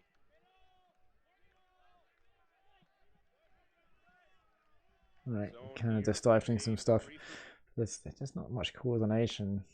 You see, like over here, just there's just not any pressure on that because he has to stop the one through the middle. Maybe a little bit of complacency. Well, yeah. They should start experimenting now. Try to do something new. Not totally sure how he does it, but Joy always seems to be able to get open on a reset. As good as anyone in that department. Joy actually starting his career as a defensive There's another transition to 1-to-1. Get that to pointer off the screen, sorry. Transferred over to a handler, and you don't see him display it too often, but if you try to force him up line, he will burn you. Ooh, that's that classic dangerous play, isn't it? Okay, 2 in the chat if you think this is dangerous play. 1 if you think it's nothing wrong with it. Force him up line, he will burn you. I mean, he gets there quite early. Does get there early, but he's flying in at knee height. Oh, Again, the reason why this interception can happen is just because if you are deeply stacked, you're not really a threat. So the defender has all the time in the world to realize that the threat will be the upline cut. And when you consider that the defender was guarding Mikkel at the beginning, if you are able to recognize that Mikkel here is not really a threat, there is something wrong with the way they are shaped. Yeah, well, it's always a balance, isn't it? It's always you have to balance up those risks, take the gamble. Yeah, and upline cut is always a major risk for the defense. Yeah. Okay, what does the chat say? 2-2-2-2-2. Jason has to go. See you later, Jason. Thank you for joining us. Big up the Hive. Seems likely. 50-50, Russ says. Travis says it's a foul. Dirtier than the Lloyd play. Yeah, I mean, I think he kind of pulls out of it, kind of. But it's, it's a horrible place to put yourself running in at that angle. Defender should pull up earlier, AJ, thanks. John Kofi, dangerous play. Yeah, I think I'm with the chat here. I think it's dangerous. Clearly tries to avoid it. Yeah, pretty late, though. when you're the only one that can see the whole play, see the whole field, then you should pull out of it. Curtis points out. Lefty to Marquette. They have to respect that, Scuba.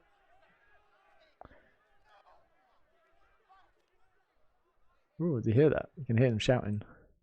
There's a lot of like these fakes are like strong fakes, you know. This is a big old strong flick fake, gets the forwards dancing back, and even that backhand step. There's definitely a little travel in the little step that he took. Canadian offhand throw. Oh yeah, it was from Trent.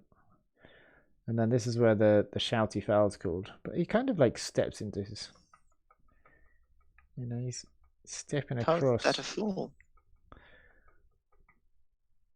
Yeah. Oh, that he's Okay, annoyed small about it. space because of the legs. All right, there's discussion. But you know the deal, chat. 2 if it's a foul.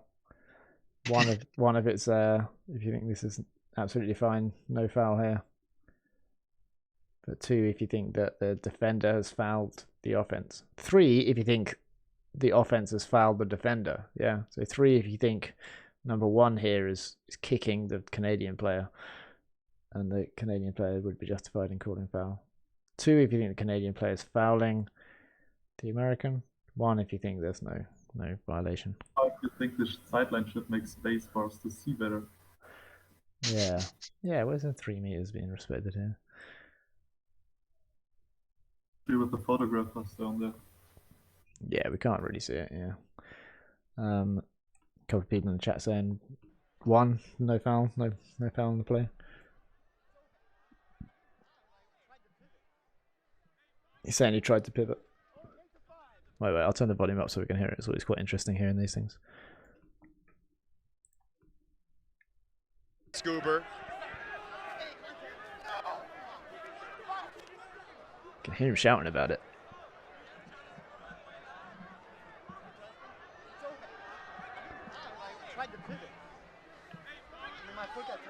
Oh, 8 to 5. I can't pivot. 1, 3, 2, 1. Could have been a number of things. Marquette will keep the disc. Marking foul called there against I think he could have pivoted. I think it was his non-pivot foot that had the contact. on the play.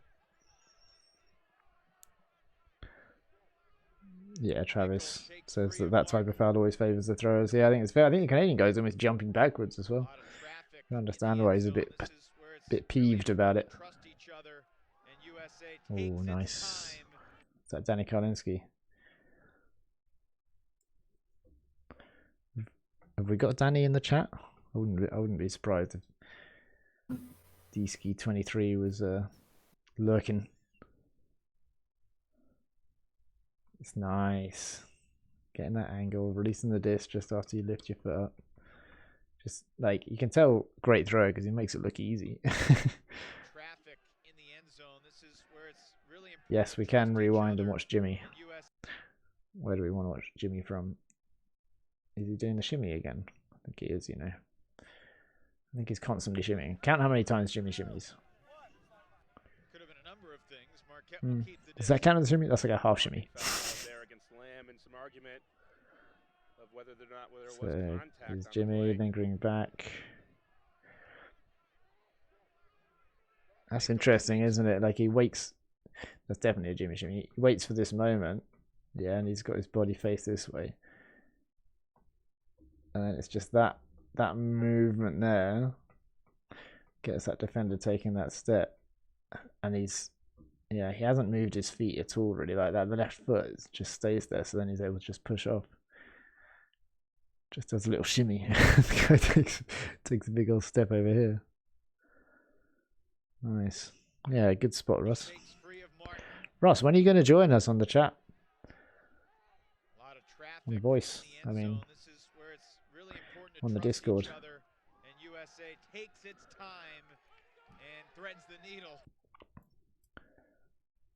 So that was so Jimmy then Jimmy got the disc.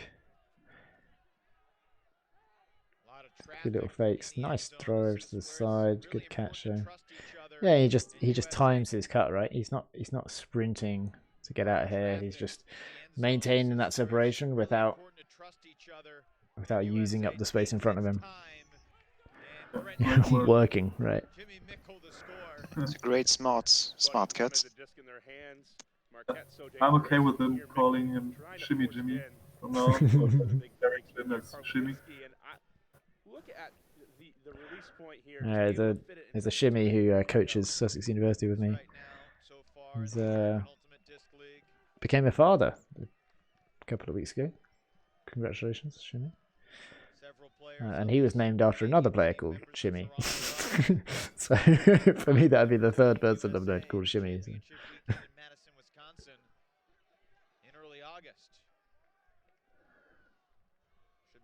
Oh, he had to like double pump that because of the pressure on the throw. It feels so awkward. This like there's it's just odd positioning from the offense. There aren't clear threats, and then it's just like, okay, I caught that one, and then he goes for this one, and I kind of like that look. You know, get the disc to the person that you can see that's free in front of you. That follows like the hex movement decision tree type stuff. But then that foot just makes it. It's just like, huh? So he has to hold on to it, and then he's like, oh, he's free now. And yeah, that's just as the player stops, and the throw's a little bit inaccurate. Should be another great ultimate convention. I think his hand gets underneath it for the greatest. Secure the disc to try for the greatest. Yeah, that's just frustrating for everyone involved. Crumbling now for Canada. Crumbling, says Evan. It'll be Gibson.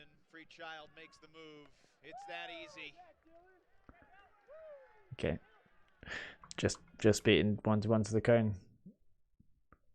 I don't think we really saw that, so I won't bother rewinding. What about Fridays, Ross? Are you working on Fridays? Lunchtimes, I guess, for US. In Dallas, Texas, training with that group. They said from the very start, the U.S. national team. He does that run. Puts his arm back behind him. They said from the very start, the U.S. national team would be the priority. Here's Sang shooting it for McKnight. Too much. Just don't have the same level of consistent execution that US do. Matsuno. Matsuno would have done that. Yeah.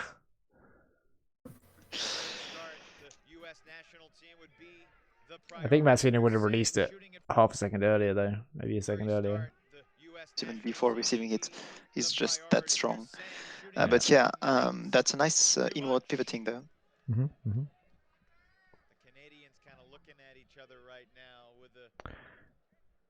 Yeah, we could organize a game with looking at an Ozone game and having them on the voice. That could be cool. Ozone v Riot, Barry suggests.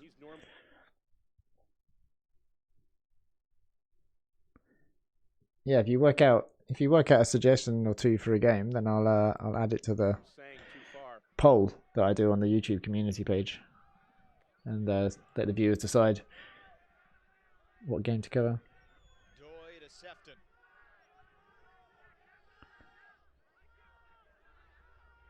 Prial breaks free of Underhill. Canada has the United States trapped.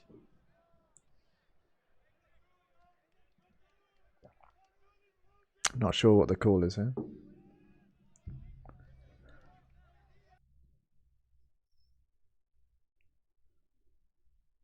Oh, you can see I figured out how to work the focus on the camera. Stretch the field even though it's pretty windy out.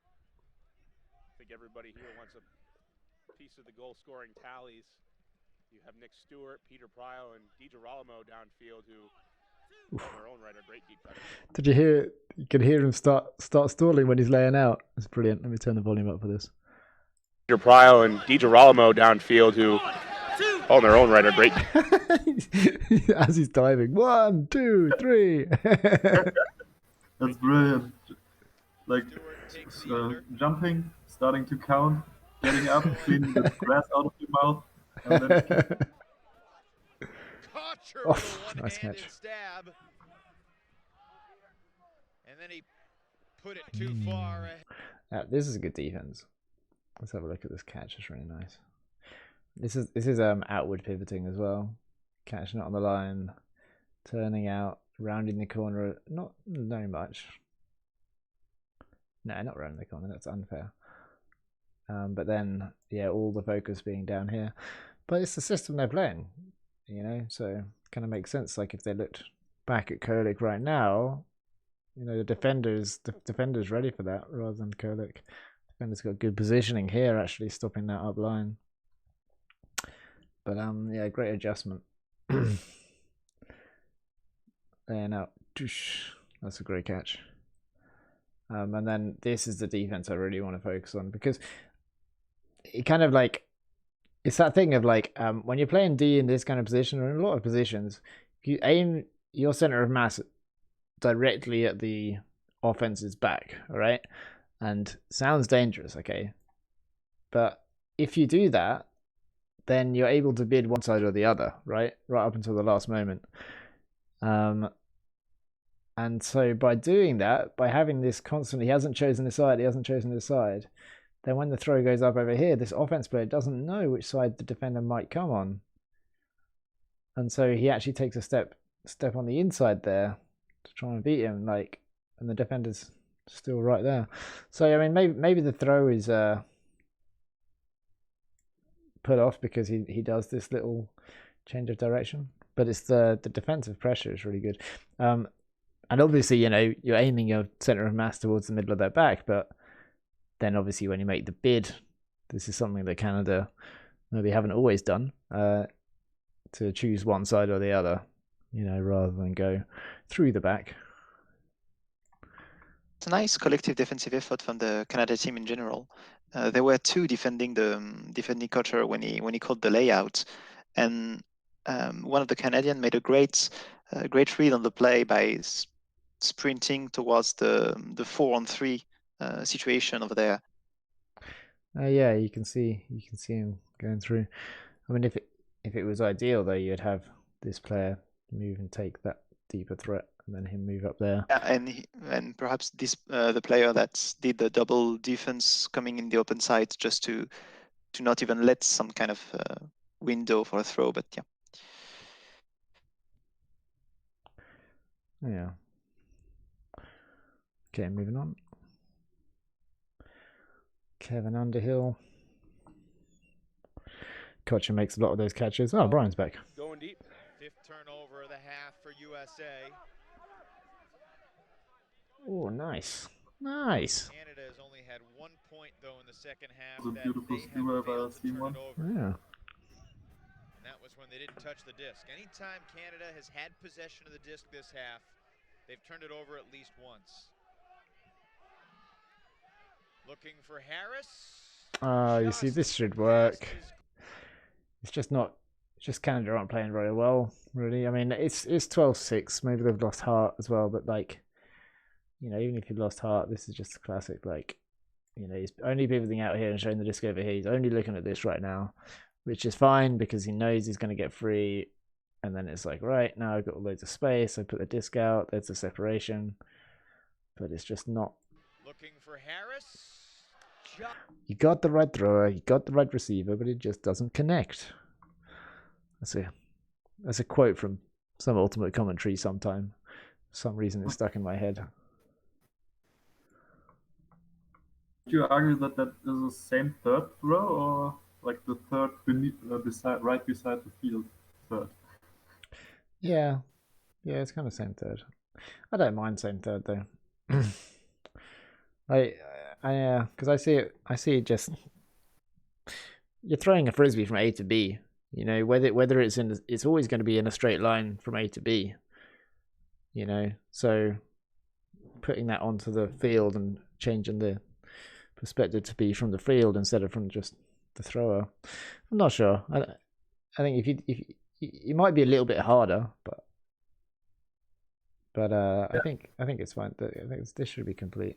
I'm not as happy with this division in thirds as one should be, but I always think about the throwing channel beside the field and out of bounds, which for the disc is obviously not out of bounds, so you always have two additional thirds, I guess, left and right the field. What, the disc can like fly through? Yeah, like if there's no hindrance, you could always throw outside of the field for the receiver to come back in the end zone. Coach yelling, "Burn it!" from the sidelines. So Kocher Coach yelling "burn it" from the sidelines in order to instruct the player to take a timeout. Not sure that in the UK people would know immediately what that meant. Burn it, and he's like holding the disc like, really? doesn't seem like a good idea. I had a teammate shouting from the sideline, "Make it a long game, make it a long game." And it's like, what do you mean? And afterwards, when we turned over, and then the other team called timeout, and the captain was like, "Why didn't no one tell us to call timeout? You know, like, you've all got brains." And he was saying, I was saying, make it a long game. And he was like, what? Was a call for calling a timeout? Yeah.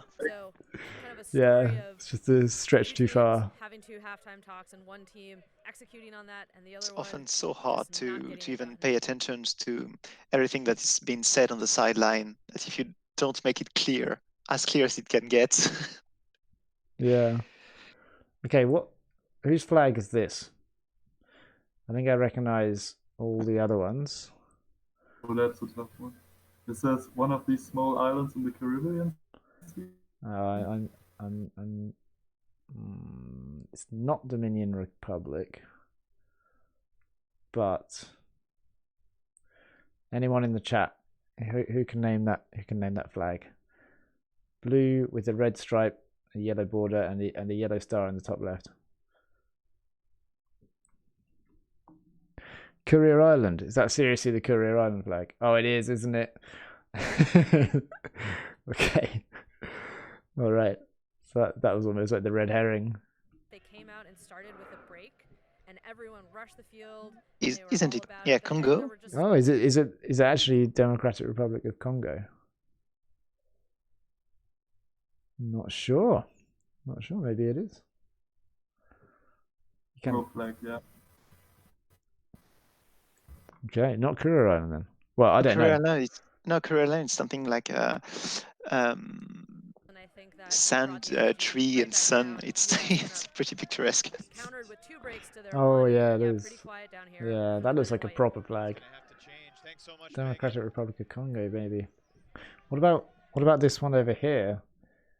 The red with it's got like, it looks like a 5-petaled white emblem on it. Hong Kong, no? Hong Kong, yeah. Oh, Hong Kong. Okay. Tom Doy back to Kocher. Kolick up the line, well placed from Kocher. Can we confirm that is a Democratic Republic of Congo? Yeah, it is. Okay. All right. Thank you, KHCH. Good contribution. Saying alert switch to get a mark on immediately. Oh, you think that's Taipei, John? The red one. Some pretty poor spacing from the US trying to work. Both Flo and Kim think it's Hong Kong. Sefton looks to Doy. Got it. Nice. That's not Taipei. I'm pretty sure it's Hong Kong, not Taipei. Taipei, it's pretty similar, also petals, but it's white and blue, I think. Yeah, I'm 100% that is Hong Kong. I'm very tempted to say something controversial about China.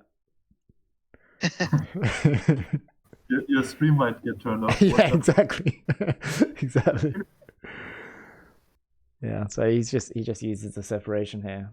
You know, that lateral separation with the disc on the sideline, just after the disc moves, can just immediately become then like separation to a really dangerous area. The force is forcing that way as well, it seems. Doesn't even need to throw this disc that far.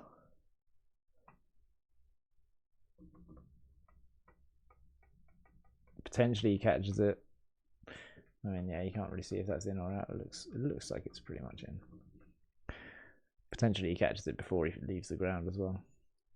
Let's have a look at the spectators. Got it. Yeah, it's good work, spectator. Look, you see what he does? He just super casually picks up the chair and walks away.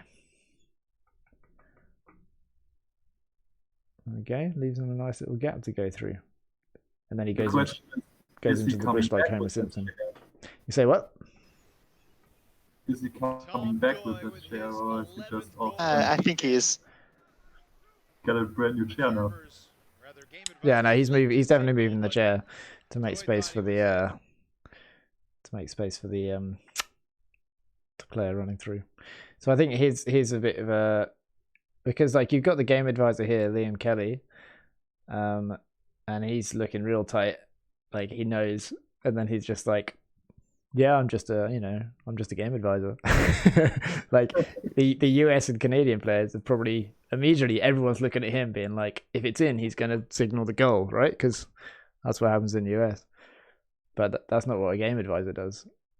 They're there if you want to ask his opinion. So this is him being like, oh, you want to ask my opinion? You're coming to me, and he's like trying to be like, you have to ask me. That's what you want. And he's like, yeah, it was in.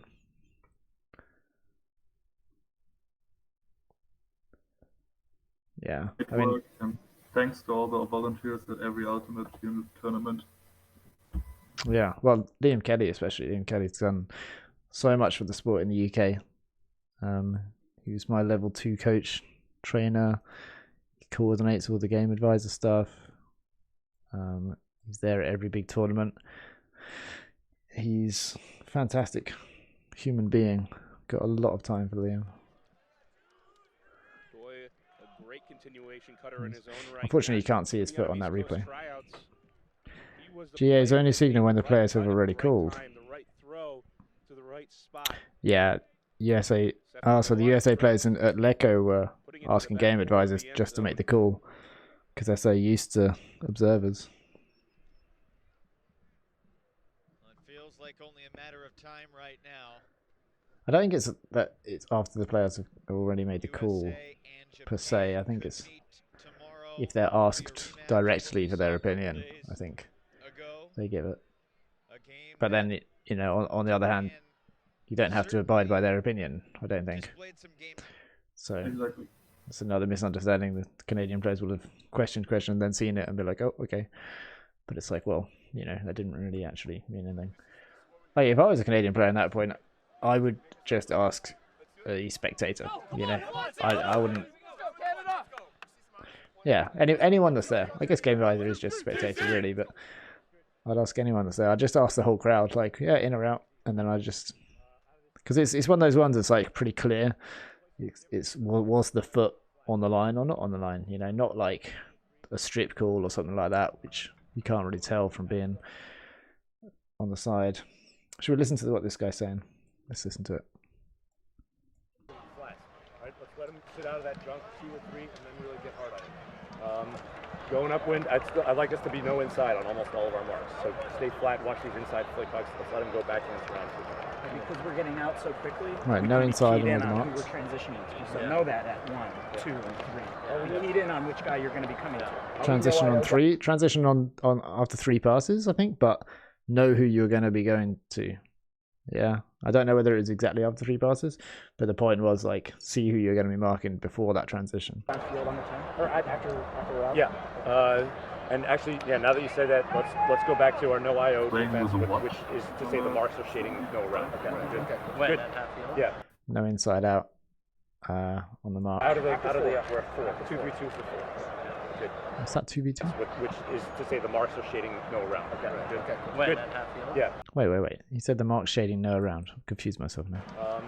Going upwind, I'd like us to be no inside on almost all of our marks. So stay flat, watch these inside flick hucks. Let's let him go back and surround.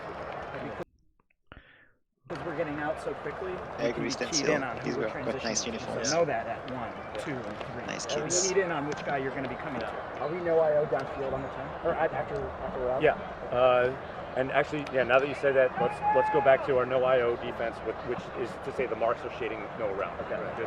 When Good. at half field? Yeah. Marks No, are shading out no of the- around. Because in my mind, when you say the marks are shading no around, that means that you're forcing the inside out throw. You're allowing the inside out throw, but it seemed like you were saying both no IO and shading the around. Maybe it's just a lexicon thing, or maybe the microphone isn't picking up every word. Good. All right. I feel great about it. Okay. Is that Mike Donalis?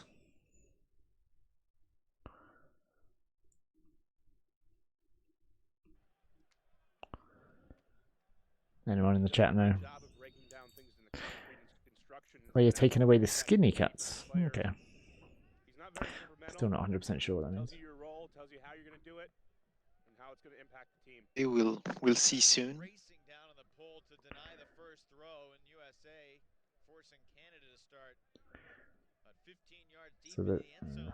just left to go free in the middle there. And now they will transition. Yeah, and now they know who they got. Oof, the throw is a bit sketchy. Oh my god. What's happening? What is happening? So like this throw is a bit sketch because it looks like it's going to go to this guy here, and I think Trent Dillon might have been able to. He had a little window, and then it's like, I think there's something. Oh, it's a pick. It's a pick between these two defenders. You know, he should probably have. Yeah, they probably should have switched, right? Yeah, there's no need for those defenders to cross over unless they're just sticking to their matchups. But yeah, call the pick, and then it would have been a turnover. Sure, it should actually go back. You say what? Not sure it should actually go back to Loiseau. Both players clearly, both USA Canadian players are still clearly playing.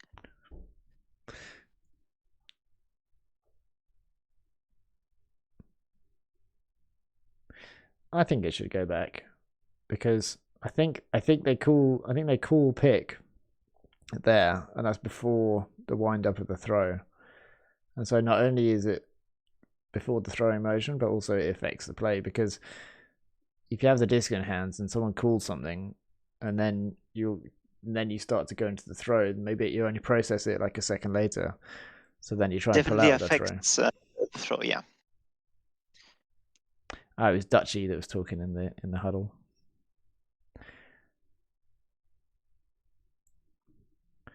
I'll ask the chat as well.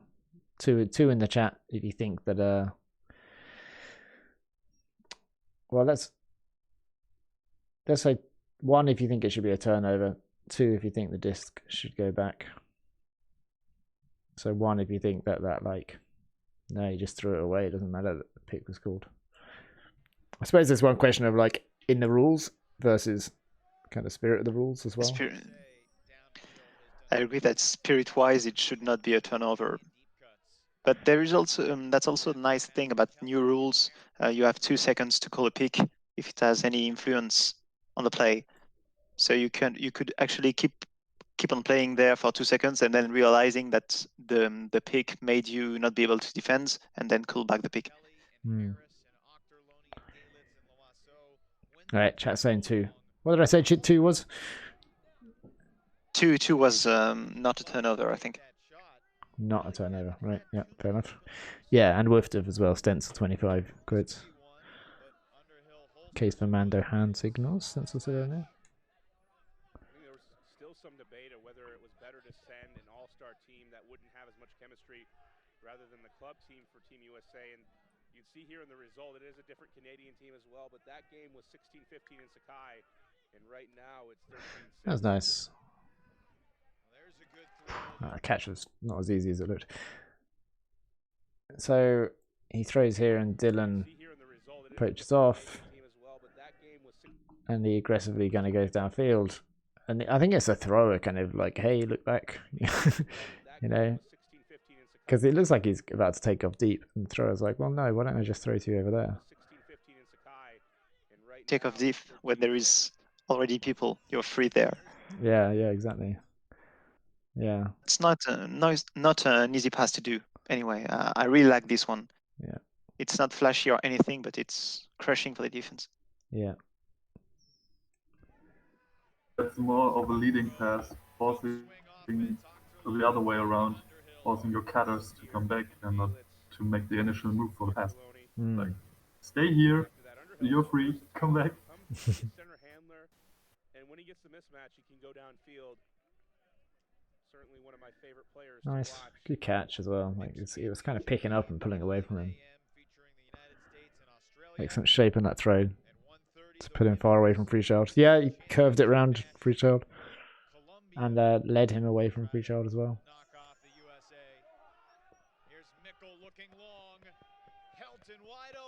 You could just see that Mikalo is going to throw.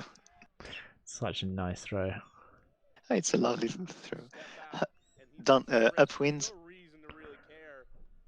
As long as he gets to the back of the end zone, you have Remy Ojo giving chase, and he's had a quiet. Quickly fading away from the defenders.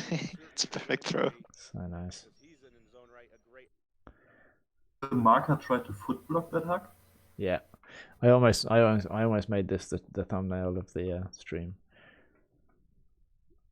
Winds up, marker comes out like this.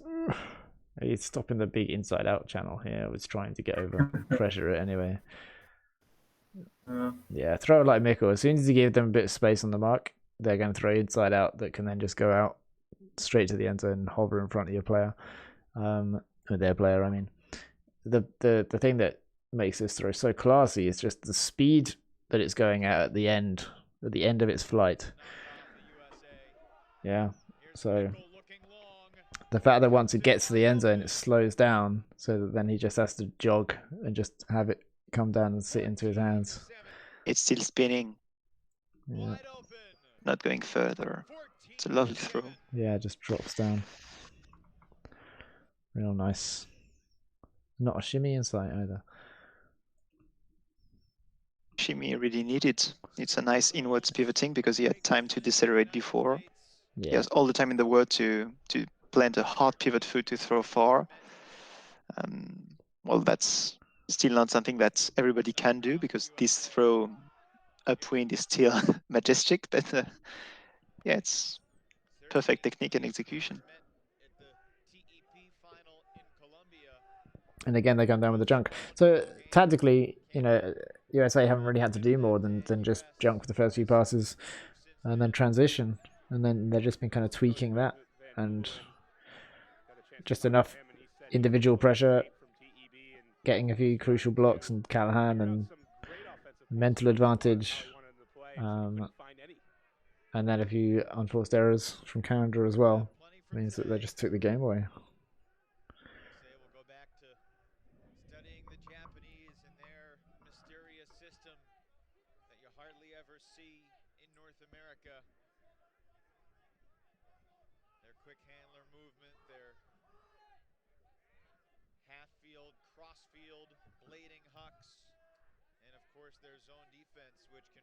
If fewer errors is good, how many turns were there after a break from the US?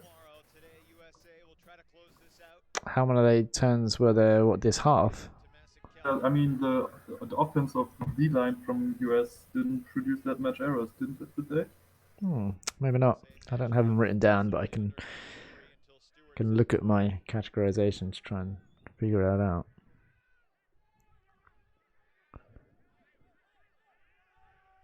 Well, the defense line of Canada had struggled to make a point. Yeah, okay. Well, it's hard for me to see the data right now, but that's to be expected when you're facing USA O-line, though. That's true.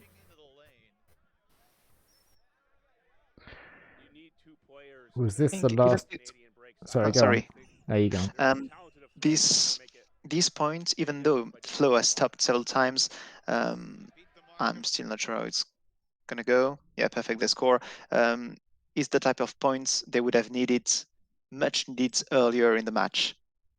They have never really been pressured except for the first two passes, and it was just 1-2 throws, a dump pass, and so on. I think they never really found I don't know, peace or or calmness during this game, and this point is, I think, the first one when they really develop that style of playing, saying we're not fearing anything. We're just gonna score, even if we need to take a few extra passes. Yeah, they do look more comfortable at this point. Do you think perhaps that's related to USA staying in their more zonal defense? No, they do transition after this gets over halfway, so that might be the same as usual. But then they still have a number of passes to complete. They do transition, but I mean, I never felt any sense of danger from this point. And that was definitely not the case at the beginning of the match, where every jump was pressured, and which I think led to the huge gap score at the end. That's not the type of gap score you expect from two teams that's similar in style, and the Canadians are still beasts physically, so you're not expecting a 15-8 or whatever. Yeah, true. You can even see the relief when he catches that.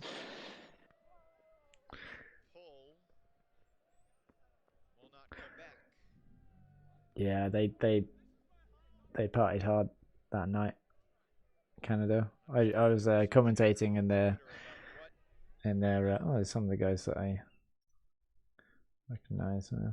Yeah, I was commentating on the bronze medal match, them versus Australia, the next day, and like they had players like doing their shoelaces up midpoint and stuff, like while the disc was still in play.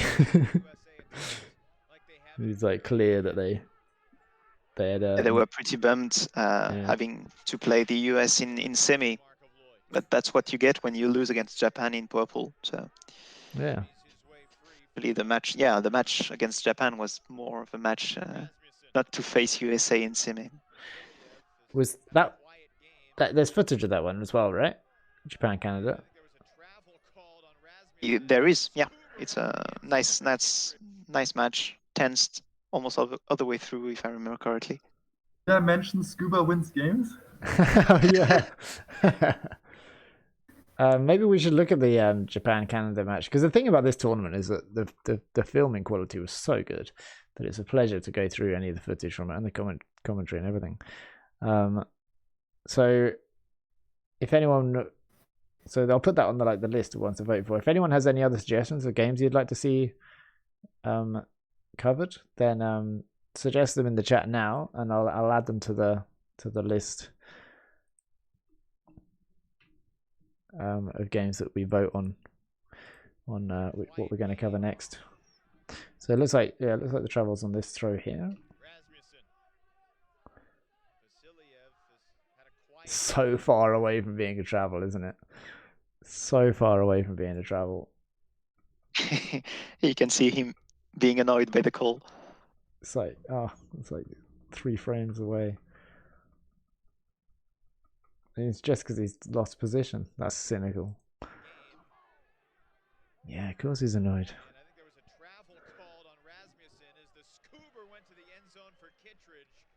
An amazing scuba though. Yeah, it was a sweet throw. Jonathan Helton tracking to the Scuba Huck game. The primary throw choice of Matt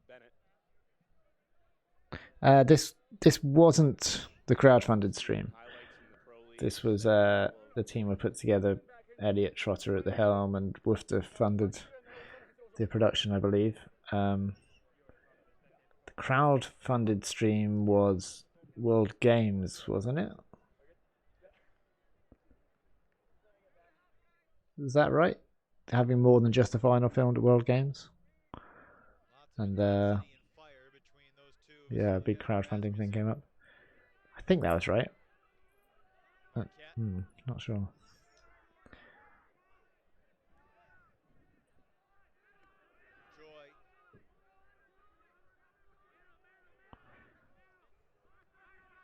There were documentaries. Yeah, there was like a whole documentary team that were at this.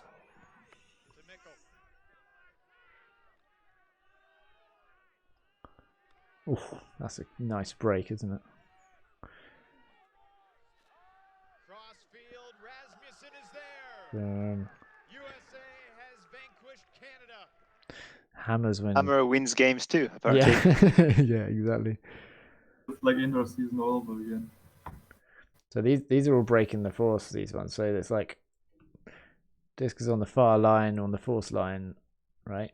So you kind of want to keep it there, and then little dump pass, and then Mikkel gets it off nice and early, and then this one, boom, like that is killer. That is like from the middle of the field, catches it, calms anything, threatens the around, big step for the inside, plenty of time to send a composed disc at that angle. And then Goose with the outward pivot, doesn't hit Schlackett in the middle here, doesn't fancy it. Another defender comes in to cause trouble. 3 people then hit the front cone at the same time.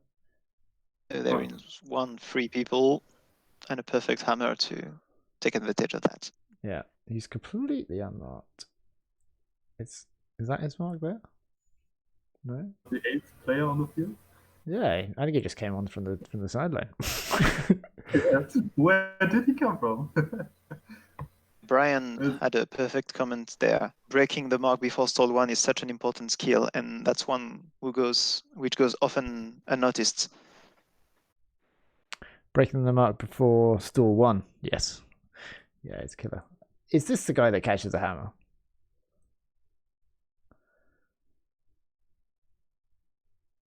Yeah, it must be. If it's him, yeah, he has done everything in the point, from the false travel to the huge break. Yeah, what's his name? Is that Cassidy Rasmussen? Brilliant. Rasmussen, yeah. this one. Good job, Cassidy. All right, let's watch Cassidy for the whole of the last point. Brian says it's something that he intentionally tries to coach more and more, breaking on stall 1. Not just break the mark in 3 seconds, but break the mark on catch and throw. Yeah. So, something I've done interesting with players is to get them to close their eyes and try and break the force. You know, the 3-person break mark drill. Just get them to close their eyes, and still they're able to complete passes. You know. Didn't had this drill in mind, but I'll definitely implement it. It works. Like I don't know. There's not much more I can say about it.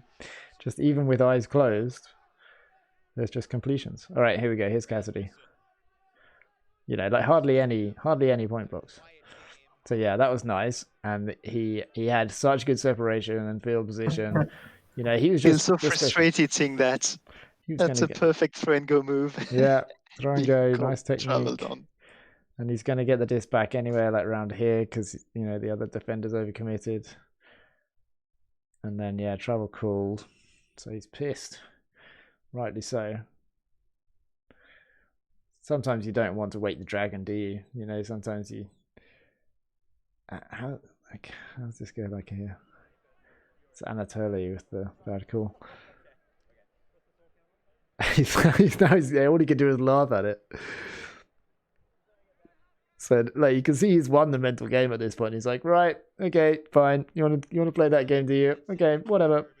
I don't even need to stoop to that level. Still watching him. Time in his moves. Nicing is not needed there, so he goes back. Back under. So he's threatening different things. Little shimmy, doesn't get free. But he's always getting in good positions then to catch that around. Oh, so effective. And then throw. And he's gone, and then that's where this poach came from. Very nice. All right, yeah, it was kind of like a strange game because the styles are very similar, and you know USA did just do that junk for the first half, and then into the one-to-one coverage. There's a bunch of missed opportunities switching and bracketing, but USA showed that they're very strong players, you know, good at what they do and very effective and can use the space really well. and they're very accustomed to playing against what Canada showed them, which is not the case when they then go to the final. Closing thoughts, Kim? What did we learn today? Hammers You don't want to break 7 players with one throw. I love that saying. Oh yeah. Rings in my mind. I'll copyright that, don't worry. I will quote you on that. That's legal. What was it? One throw shouldn't break 7 players. Was that it? Yeah. Something like that, yeah. Flo, any closing thoughts? First, thank you for having us here. It was pretty. It's a new exercise for us too. I'd love to do that again if it's possible. I think this game is. We analyzed it pretty thoroughly. The difference in score at the end is quite unexplainable to me. I know Ultimate is not a transitive game, but they're 15-8. I think it was 15-13 or 40 between Canada and Japan, and 15-11 between Japan and Ultimate. That shows how the difference in style can help you taking on pretty strong teams.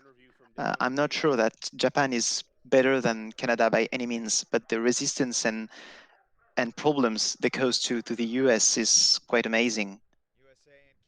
And so that should be a great encouragement to try and do something new. Hey, awesome. Florian, can you help me pronounce your surname, please?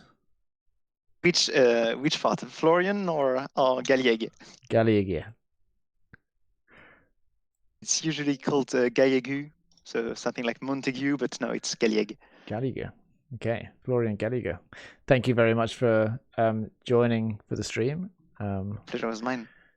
Kim, again, thank you. Well, thank you, Felix. How do you pronounce your surname, Kim? My surname Gibson. Kim Gibson. Brilliant. Don't worry, you did not get a message on WhatsApp. That was me and my computer. So everyone's checking their phones now, probably. Yeah, this has been fun. Thank you all the viewers that joined. Thanks for the interesting questions in the chat, getting involved in the voting and stuff. We are doing another live stream on Friday, same time, 5 o'clock UK. So tune in then. I'm going to be putting up a poll on the community page on the YouTube to see what game we should cover. Putting your suggestions into the chat now if there's a game that you want us to cover in particular, and I'll add it to the poll. Anything else to add? Just wait for these highlights to play out. That's such a nice break from Cassidy. You got a bit of Rue on the screen earlier. She's sleeping on the windowsill right now, so I don't really want to disturb her. Yeah, expect a video out to my YouTube channel tomorrow. Thanks for watching, everybody. Yeah, thanks for watching. Tune in again on Friday. I'll see you again soon.